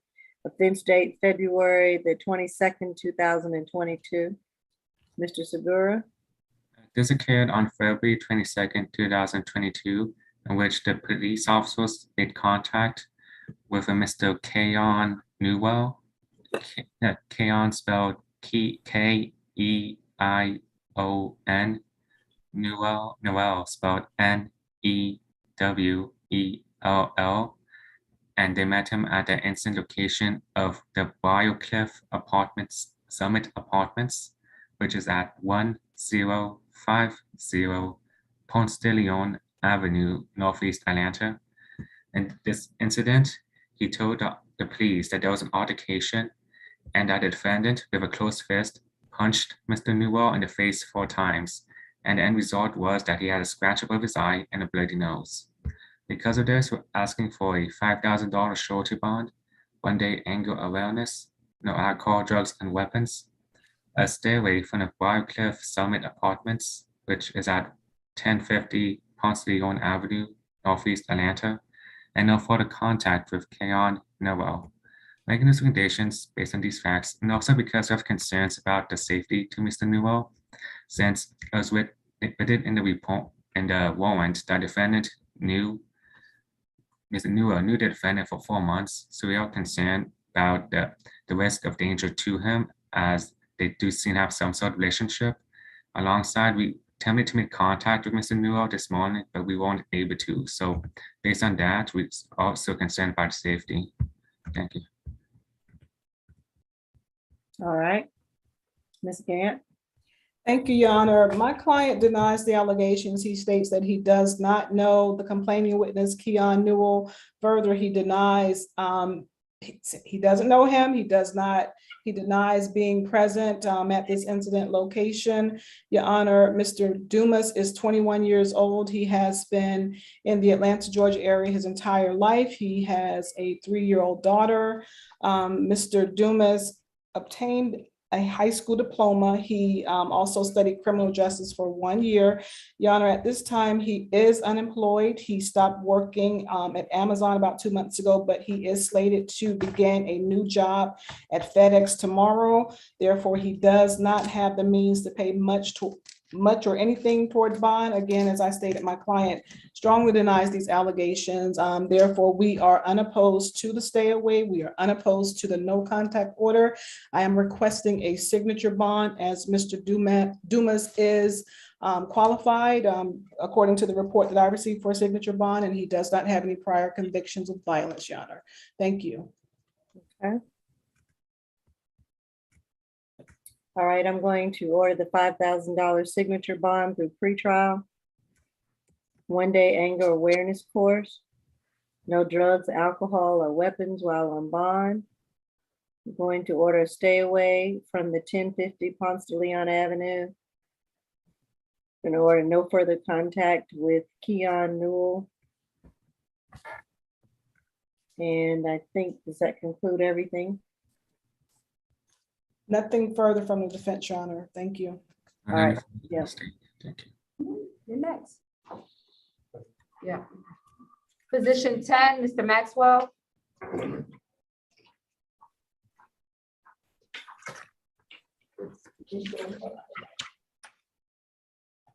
on, have a seat. It's case number 22 CR 00. I remain to what? My apologies. Did you add the no alcohol, drugs, and weapons to that prior one? To Ms. Dumas? I believe I did. Did I, Miss Lewis? I thought I Yes, said, you did. huh? Yes, you did. Okay, yes. Thank you. My apologies. All right, no problem. Thank you. All right, this is 22 CR 003638J. James Maxwell, you're charged of 1 count of theft by taking. Offense date June 9, 2022. Pretrial?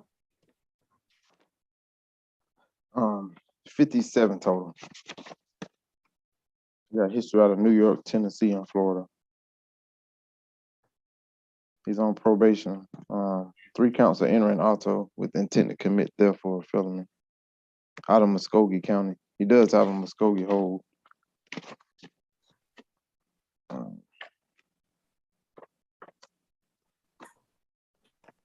Just what all you want to know? I mean, it's 57 arrests. Last arrest was You're 2021 for usually pretty good shoplifting. in summing it up for me. I mean, 2021 FTA for shoplifting. This is out of Cobb County. I mean, it's a lot. You got a lot of shopliftings, I can tell you that. Shopliftings, okay. And that's just the Georgia history. They got a 2019 burglary out of Florida. Okay, what you got with It Tennessee? says probation 90 days, so I don't know if they reduced it to a misdemeanor or what. Last arrest in Tennessee was 2020 trespass, theft of merchandise. Those were convictions. Last arrest in New York.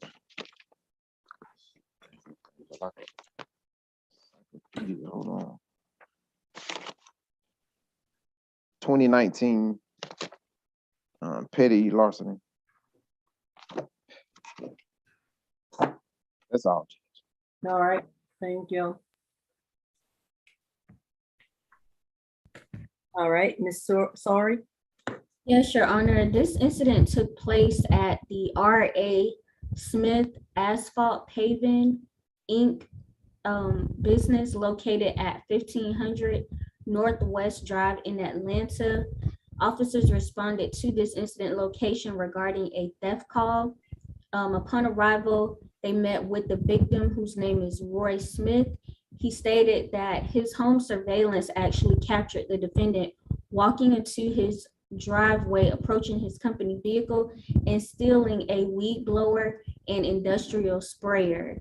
We were able to speak with the victim. He said he does not know the defendant, has seen him one other time, and he asked for some tools to use. Basically, the victim did not receive his items back, and he does not want contact with the defendant. The bond is currently set at $2,000 surety. Your Honor, we are asking, due to this defendant's history, he has 57 arrests and he's only 54 years old. We're asking for a $5,000 surety bond.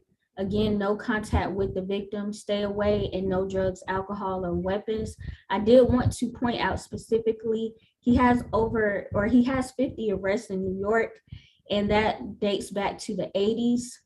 And he has been convicted of theft every year since 2012.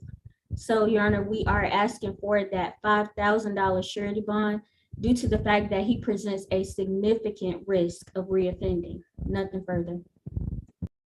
All right, Ms. Kim. Yes, Your Honor. Mr. James Maxwell is 54 years old. And yes, this one, he does have a hold in Muskogee County. So even though he gets bond here, he has to be transferred to another county jail. He's definitely not a flight risk in this sense. He has been here in Georgia for 4 years. He moved from New York. He does have 2 children in another states. However, he does not have anybody who can help him out to get out of the bond here in Georgia. I mean, here in Fulton County. So he would like to, he has education up to 5th grade, and we are actually requesting for social worker services to help him out in terms of housing resources. And we would like to request for a signature on bond, and yet, because of his previous histories of 57 cycles, if Your Honor is not inclined to give him a signature on bond, we would like to request him to have the lowest possible surety bond of $1,000 and then be transferred to another county, Your Honor. Thank you. Your Honor, he does present a risk of flight. He has a 2021 FTA in his history, and that was from another theft case. So if Your Honor is not inclined to give him a surety bond due to that hold, we would ask that we would still ask for the surety bond or for him to be released only to address the hold, nothing further. Okay, I'm going to order a $4,000 surety bond. I'm going to order no drugs, alcohol, or weapons while on bond. I'm going to order stay away from the 1500 Northwest Drive in Atlanta. I'm going to order no further contact with the victim, Roy Smith. I'm going to, well, I don't know, that's probably it. You were saying a conditional release to address the hold. No, Your Honor, that was only if you did not consider the surety bond, which you have ruled on, so we would retract that. Okay, all right, so we would just stick to the $4,000 surety bond. And I guess with no drugs, alcohol, or weapons, that would be it. That the stay away and the no further contact with the victim. Anything else that we need to take up? Nothing further. All right, thank you. Position 8, Mr. King.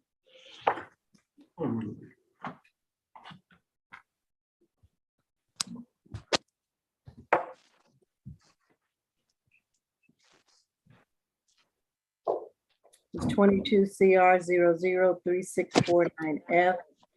Mr. King, you're charged with 1 count of battery, family violence, 2nd count of cruelty to children, and third count of hindering a person making an emergency telephone call. The offense date is March the 17th, 2022. Understand I may also have a victim on the line. Yes. Okay. Pre-trial, what do you have? Hold on. Check your chat. Seven total. The charge I put in the chat was the first arrest. I don't see a disposition on Odyssey. I'm sure the state knows what the charge is. Okay. Got a 2005 simple battery conviction. 2013 got convictions for a sale of marijuana, crossing state county guard lines with drugs, weapons. Those were convictions. 2014 is another sale of marijuana, theft by receiving, possession of a Schedule 1 controlled substance. He's on probation in Clayton County for the sale of marijuana and theft by receiving. 2015, they gave him 2 years to serve, 8 years probation. Got another 2014 arrest, theft by receiving. It says buy, sale, or motor vehicle with partial serial numbers, which have been altered. Those were dismissed. So he's on probation in Clayton for the drugs. He went to felony earlier. He got a $25,000 good bond and a UJR for some of the other charges. That's it. Okay. And those are firearm charges. All right. Mr. Segura. This occurred on March the 17th, 2022, in which the officers responded to an assault call at the incident location of 3315 Newton Drive, Atlanta. In this instance, police officers made contact with a Miss Diaya Allen. Diaya spelled I'm sorry, I didn't hear you say that again. Police made contact with the victim, Ms. Diaya Allen. Diaya spelled Daaiyyah, Allen, Allen, who was holding a 9-month-year-old baby. At this incident, she and the defendant got into an argument in which she advised the police that the defendant was claiming the baby on his taxes without her consent.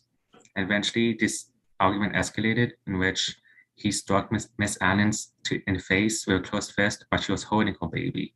And when police were able to make contact, they found that she had a busted bottom lip and a bloody nose.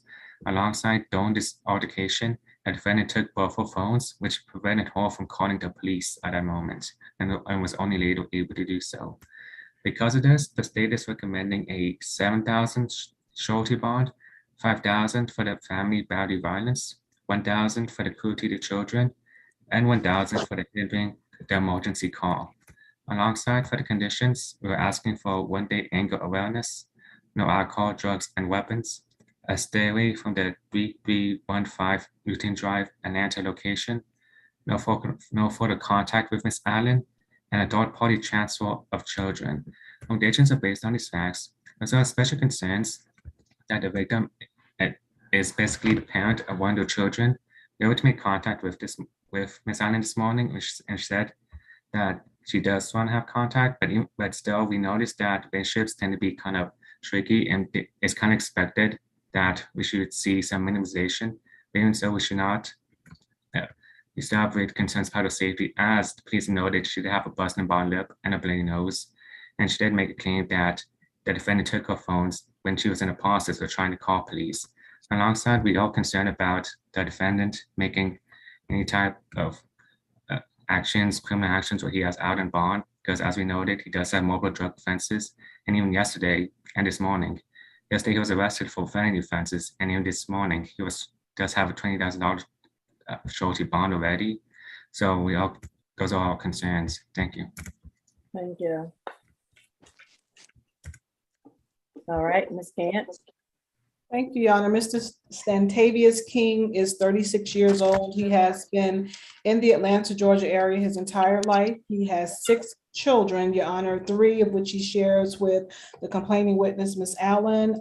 They shared 2 twins, their ages 2, and of course a 1-year-old. He also has 3 additional children, ages 15, 10, and 8 months. He informs me that those children live with him. Your Honor, we are opposed to the stay away. My client informs me that he wants to continue having contact with Ms. Allen. This incident is alleged to have occurred back in March 17, 22. Your Honor, Mr. King completed high school. He is employed at Next Level Auto as a salesman.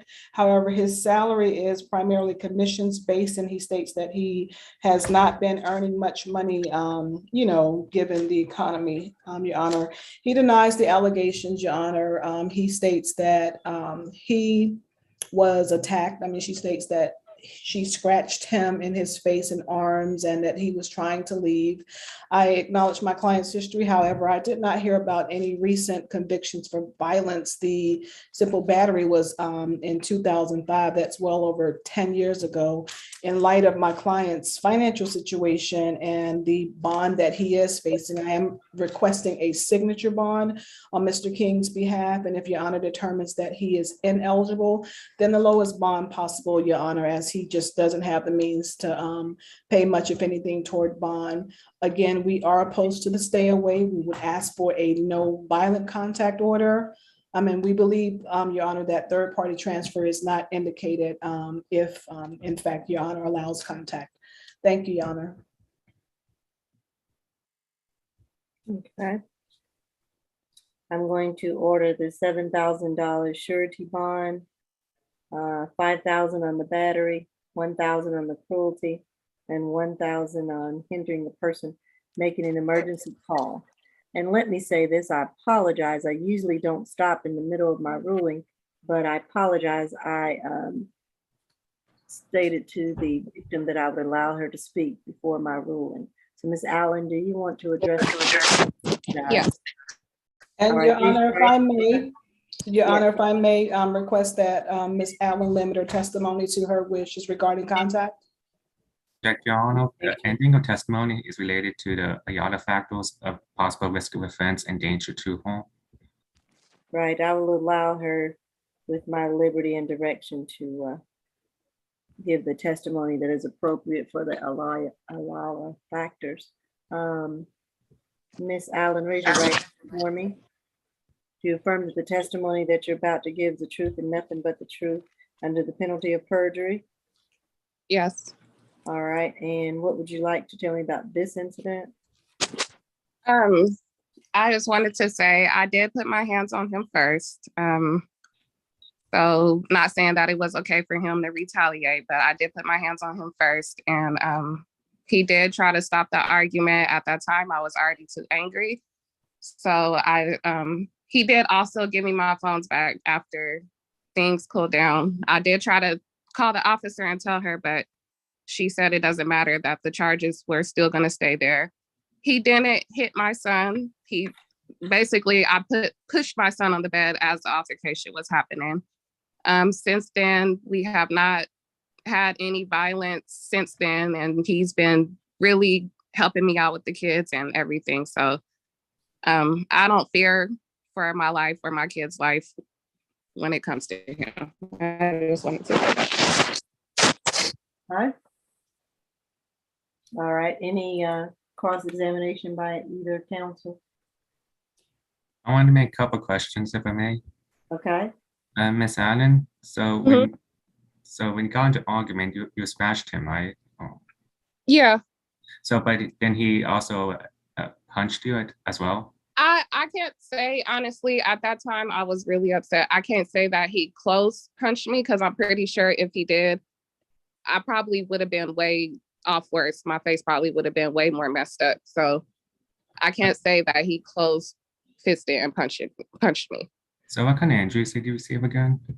My nose was bleeding and my lip was busted. Okay, thank you. That'd be all, Your Honor. Only for literally the swelling went down the next day. So. And again, Your Honor, my client denies the allegations. He is presumed innocent. These are just allegations. All right. I'm going to order the $7,000 surety bond, $5,000 for the battery, $1,000 for the cruelty, $1,000 for hindering person making an emergency telephone call. I'm going to order a stay away from the incident location. I did not write down the address. It's 3315 Newton Drive, Atlanta. Okay.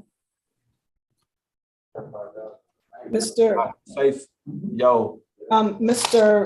King, remain silent at this point. The judge is ruling. Oh, okay, I see. All right, Ms. Long. All right, and that again is that is the incident location, and we understand, I guess, the defendant resides there. Does the victim, Ms. Allen, do you reside at that address? Yes. You do reside at that address with the child? Yes.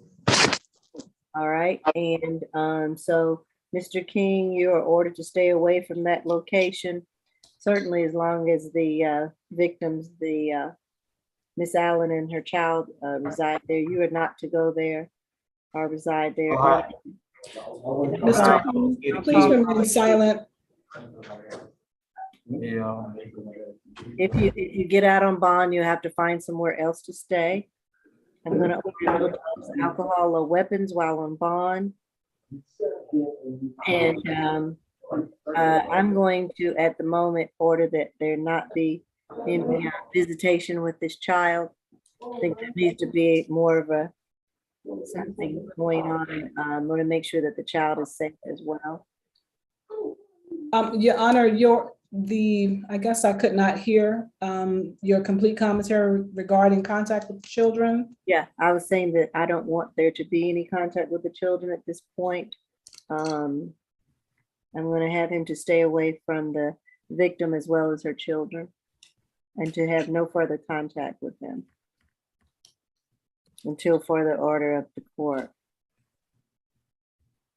And Your Honor, I respect your ruling. However, I would ask that Your Honor consider that this incident is alleged to have occurred back in March.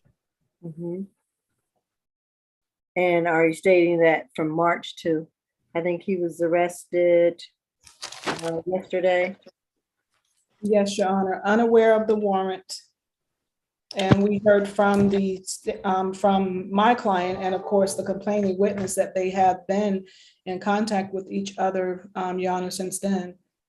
Okay, Ms. Allen, I don't know, do you want there to be any contact with the defendant and your children? Because yeah, like I said, that only happened one time. I don't fear that he will hurt my children again or even try to argue in front of them. Do you have a third person that could facilitate those visitations? A third party? Yeah, I do. Okay, so let me change on that. Sorry, Ms. Lewis, and he can have visitation with the children as long as there is a third party to facilitate that, because right now he is to have no further contact with Ms. Allen. No drugs, alcohol, or weapons while on bond. I think that would conclude my ruling. And Your Honor, I just need to determine if my client needs a one-time law enforcement escort. He informed me that he doesn't live there, but because they are in a relationship, I just want to confirm that he does not need a one-time law enforcement escort. Mr. King. Mr. King, do you have any personal items at that address?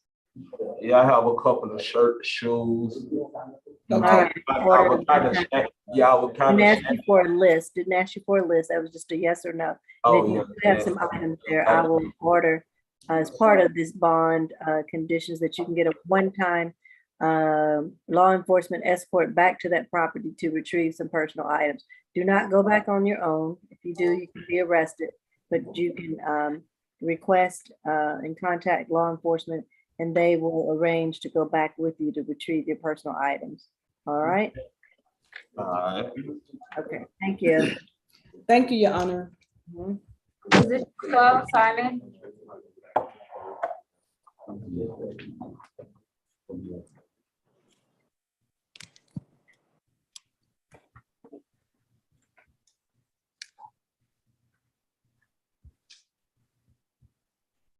This is 22 CR 003652G. Corey Simon, you're charged with one count of obtaining unlawful entry into MARTA and criminal trespass, or second charge, both with the offense date of June 9, 2022. Pretrial. Who are we on? 12, Simon. 35 total. Last arrest was June 6th for trespass. He has an open ag assault, 20 CP 193376. He had an open case and car, 2 counts of theft by taking. On probation for simple assault out of state court, 21 CR 007 463G. Also on another probation, 22 CR 003 573J.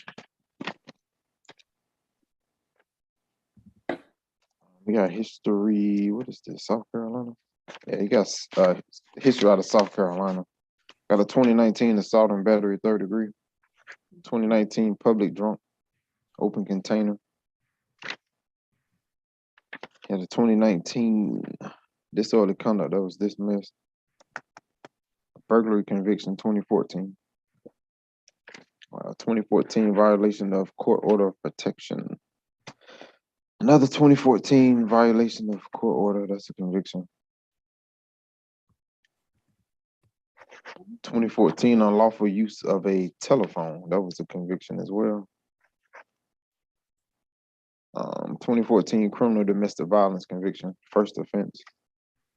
2012 failure to appear in a petty larceny conviction. I'll leave it at that. Unless you want more. No, that is good. Thank you. All right, Ms. Sorry.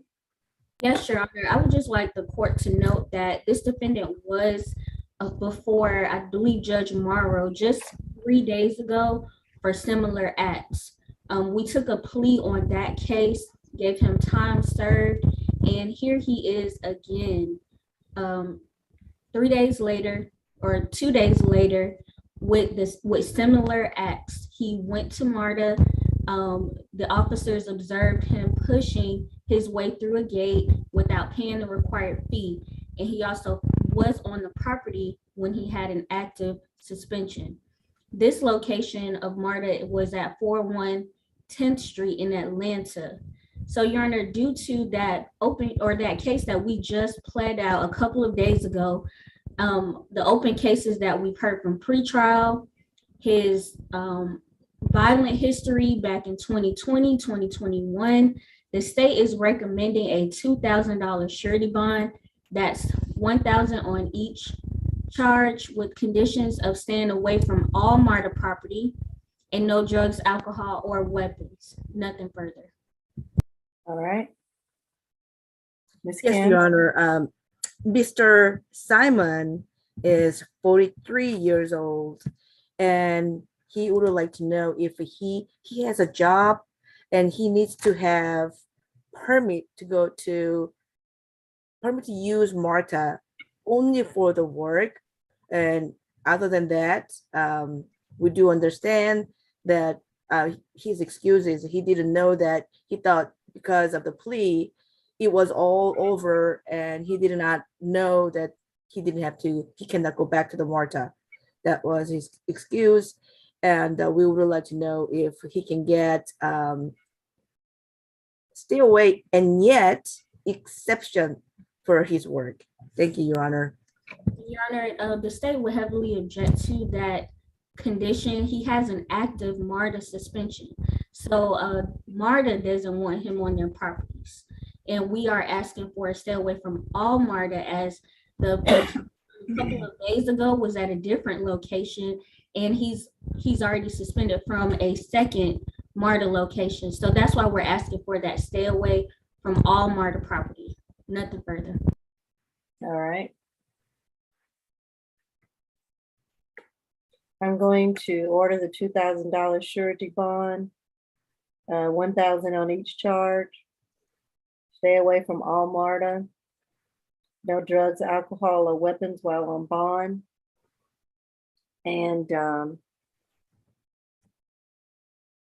I guess that is it. Mr. Simon, you're gonna have to find some other means of transportation. You cannot go back to MARTA, and you cannot use MARTA. You'll have to use ride shares and other things, or else you'll be immediately rearrested and back where you started again. So please stay away from MARTA while you're on bond, and no drugs, alcohol, or weapons while you're on bond. Thank you, Your Honor. All right, thank you. Thank you, Your Honor.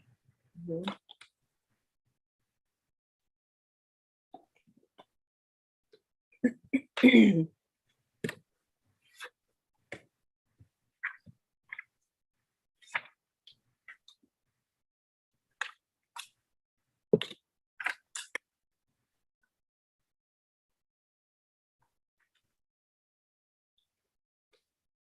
I'm sorry, Judge, I thought I was unmuted.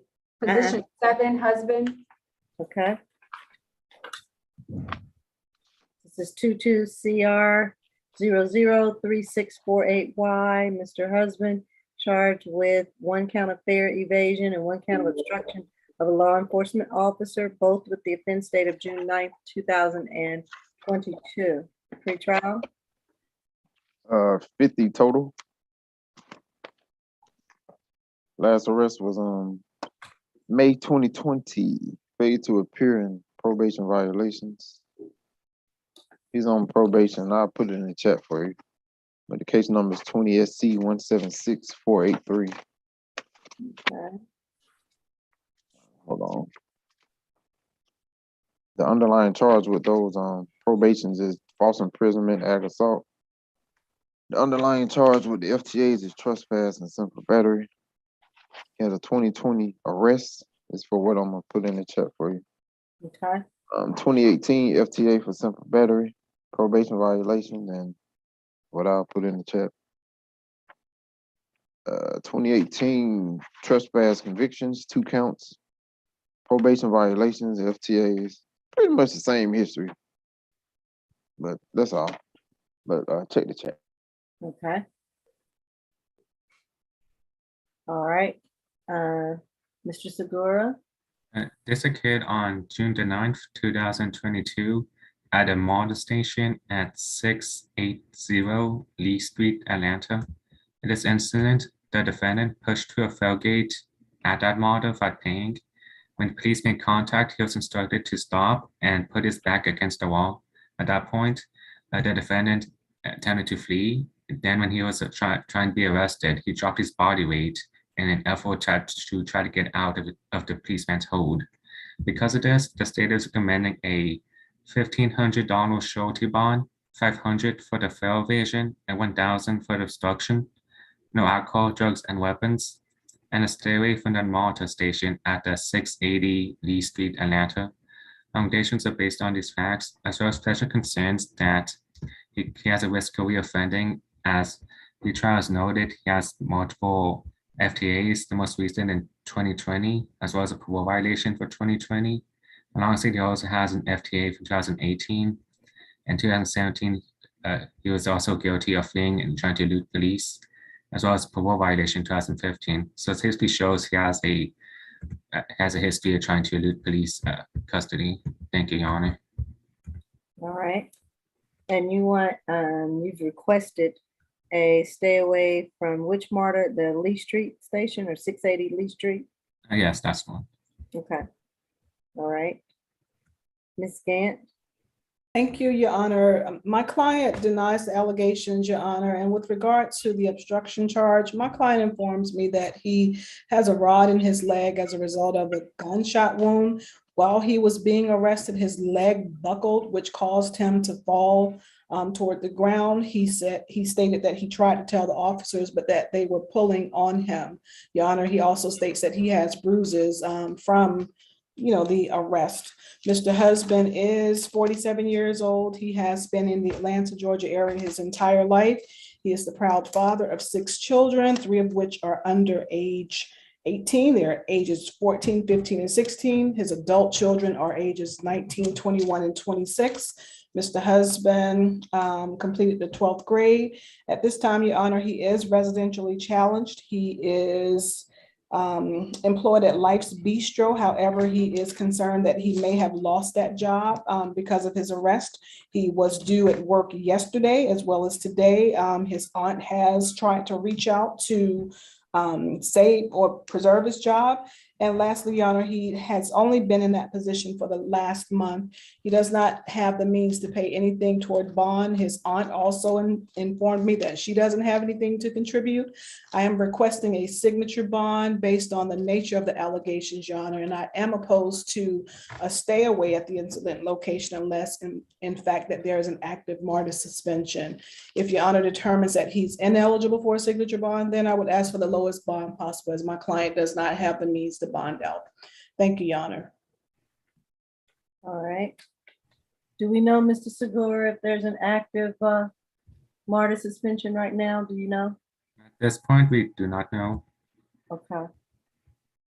All right. I'm going to order the $1,500 surety bond, $500 on the fare evasion, $1,000 on the obstruction. I'm just going to order the stay away of the Lee Street station. I'm going to enter that at this point, and no drugs, alcohol, or weapons while on bond. All right, so Mr. Husband, please stay away from the MARTA station on Lee Street. It may cause you to stay away from all MARTA, I don't know, but you'll need to find some other means of transportation so that you don't go back there and you get rearrested again, because they will do it. Okay. What was the total on the bond? There was a $1,500 good bond? Yes, $1,500 good bond, $500 on the fare evasion, and $1,000 on the obstruction. And stay away, that's a Western Water Station location that you're talking about. Yes, what did I say? Lee Street, Marta, West End, Marta? Yeah, it's the West End Street. West End Station. Thank you. Okay. And no drugs, alcohol, or weapons while on bond. Thank you, Your Honor. Thank you. We're completed here in courtroom 2, Judge. All right, thank you. What happened with Cody, number 3? What happened to number 3. Hello from the South Attitude. Oh, that's where Greetings, number 3. greetings. Greetings. You have before you Miss Precious Cody. Okay, This is the first arrest, Judge. thank you. 22 CR 003643F. Ms. Cody, you're charged with 1 count of simple battery family violence. The offense date is June the 9th, 2022. Mr. Segura, This occurred on June the 9th, 2022. Police officers responded to a call at 474 English Avenue, Northwest Atlanta. In this incident, it stated that it was 3 a.m. and that's when, at that point, the defendant went out to smoke outside of her home. But inside the home, there was a baby who was crying. So, not sure where that came from. Go ahead. so at this point, she was outside the home smoking, but her baby son was crying inside. And at that moment, her sister, Miss Teresa Cody, Teresa spelled Teresa,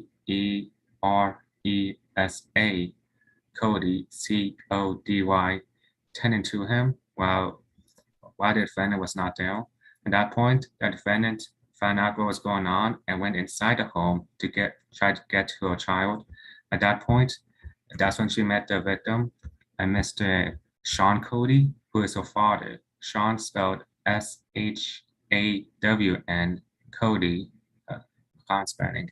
And the family, who also included her brother, was there, was asking where she was and why did she leave the house while her baby was crying. And in this incident, she ended up shoving Mr. Cody to the ground, and that's when a scuffle began and needed to be broken up by her siblings, who basically came in because stuff was continuing. When police made contact, she had her own version of what occurred, but her 2 siblings, her sister Teresa, her brother Shannon Cody, and her father had their own stories, all consistent, and that's why there's been questions as to why she shoved him and why the scuffle began, and she was able to provide an adequate reason, and because of that, she was arrested. Because of this, the state is recommending a $4,000 surety bond, 1-day anger awareness, narco, drugs, and weapons, a stay away from 474 English Avenue, Northwest Atlanta, and no further contact with Sean Cody. Allegations are based on these facts, and even though this is her first arrest, they're concerned because there seems to be no real reason as to why Mr. Sean Cody was shoved and then a scuffle began. So because of this unknown origin, and also because we weren't able to make contact with Mr. Cody this morning, we are concerned about his safety. Thank you.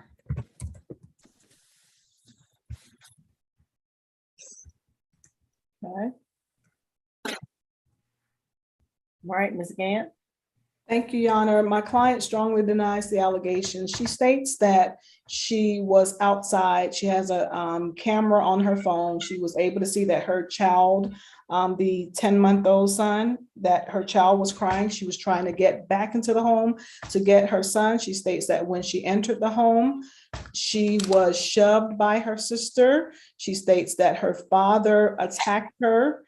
Your Honor, she has bruises, and she also states that she has a knot on her head. She states that her father attacked her. She was just basically trying to get into the home to get her child. Your Honor, my client is, Ms. Cody is 21 years old. She's born and raised in Atlanta. She has family here, including her 10-month-old son. However, Your Honor, my client does not want to continue having contact with her family, Your Honor. She does have an alternate residence, so we are not opposed to the stay away at the incident location. Ms. Cody completed the 9th grade. She has been unemployed since 2020. She had a job interview yesterday, Your Honor, but she missed that. She is trying to obtain a position at Comfort Inn. Again, we deny the allegations. My client has no prior history. Therefore, I'm requesting a signature bond as she is recommended. And again, we are unopposed to the stay away and the no contact orders. I would request a one-time law enforcement escort so that she may retrieve any belongings at the incident location. Thank you, Your Honor. All right. All right, I'm gonna order the $4,000 signature bond. And the conditions with that signature bond are to stay away from the 474 English Avenue Northwest. And no further contact with the victim. I think, is it Teresa Cody and Sean Cody? Yes, and also her brother, Shannon Cody, Oh, and, okay. SHANNON. And the brother Shannon Cody, don't have any contact with them and don't go back to the residence. And I understand you have somewhere else to go live. One-time police escort back with you to get any personal belongings for you and your child that you need to get, but you must have a law enforcement escort to go back with you. And no drugs, alcohol, or weapons while on bond. Anything else I need to take up? Did you also have the one-day anger awareness? Oh, and one day, and this is signature bond through pretrial. Did I not say that either? Right. And one day anger awareness course. Anything else I need to take up? Nothing further from the defense, Your Honor. Thank you. All right, thank you. Let's see, do we have any? That's it from the Sun Annex, Your Honor. Everybody have All a right, good have a good evening. weekend. You too. Take care. Oh, Oh, yes, you have a question? Ms. Cody, unless it's about your bond, I advise you to remain silent. You received a signature bond, you'll be able to sign yourself out.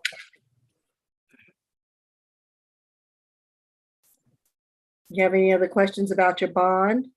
Are you okay? I just want to get home to my child. That's all I want to do. I just want to get home to my child. My son. Okay.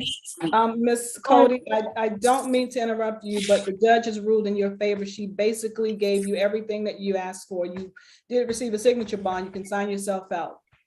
And you should be able to get your child. I can't personally do anything about that, to speak to your attorney, but I have not said that you need to stay away from your child, just your family members, but not your child. Okay? All right. Good luck to you. Thank you, Your Honor. All right. Thank you. Have a wonderful weekend, everybody. Take care. Bye-bye. Bye. Katrina, you ready? Yes, I am. I was just waiting for the judge to let me know she's ready. If pretrial is ready, we're ready, because I have to make sure pretrial's with me. Okay. The reset date for the SAP is going to be June the 23rd. Position number 1 is a $4,000 surety bond reset for SAP. Position number 2 is a $5,000 SOB through the jail, reset further notice. Position number 3 is a $4,000 through pretrial, reset further notice. Position number 4 is a $5,000 SOB through pretrial, reset further notice. Position number 5 is a $5,000 SOB through pretrial per judge, reset further notice. Position number 6 is a total of $2,000 surety bond, reset for SAP. Position number 7 is a total of a $15,000 surety bond, reset SAP. Is that correct? Yeah. You said 15,000 or 1,500? I mean 1,500. Sorry. Yeah. I think you said 15,000, so that's why I was making sure. 1,500. Sorry. Yeah. I just added extra zero. Sorry. Yeah. Position number 8 is a $7,000 good bond reset for SAP. Position number 9 is a $3,000 surety bond reset for SAP. Position number 10 is a $4,000 surety bond reset for SAP. Position number 11 is a $3,000 SOB through pretrial. We set further notice. Position number 12 is a total of a $2,000 surety bond. We set for SAP. Position number 13 is a $2,000 surety bond. We set for SAP. Position number 14 is a total of an $8,000 SOB through pretrial. We set further notice.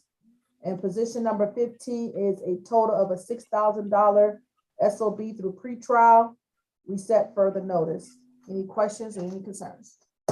Nope, I think you got it. Okay. All right, pretrial, go enjoy your weekend. I hope I'm not holding you up. Who? Oh, I mean, it's just what it is.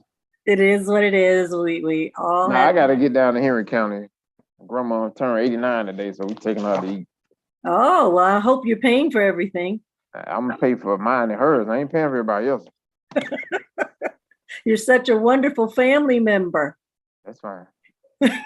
Well, enjoy. Tell your grandmother we all said happy 89th birthday. I will. Thank you. All right, you're welcome. Take care. Bye. Bye. Bye-bye, Judge. All right. I'll get those over to you right away. Okay, thank you. All right, bye-bye.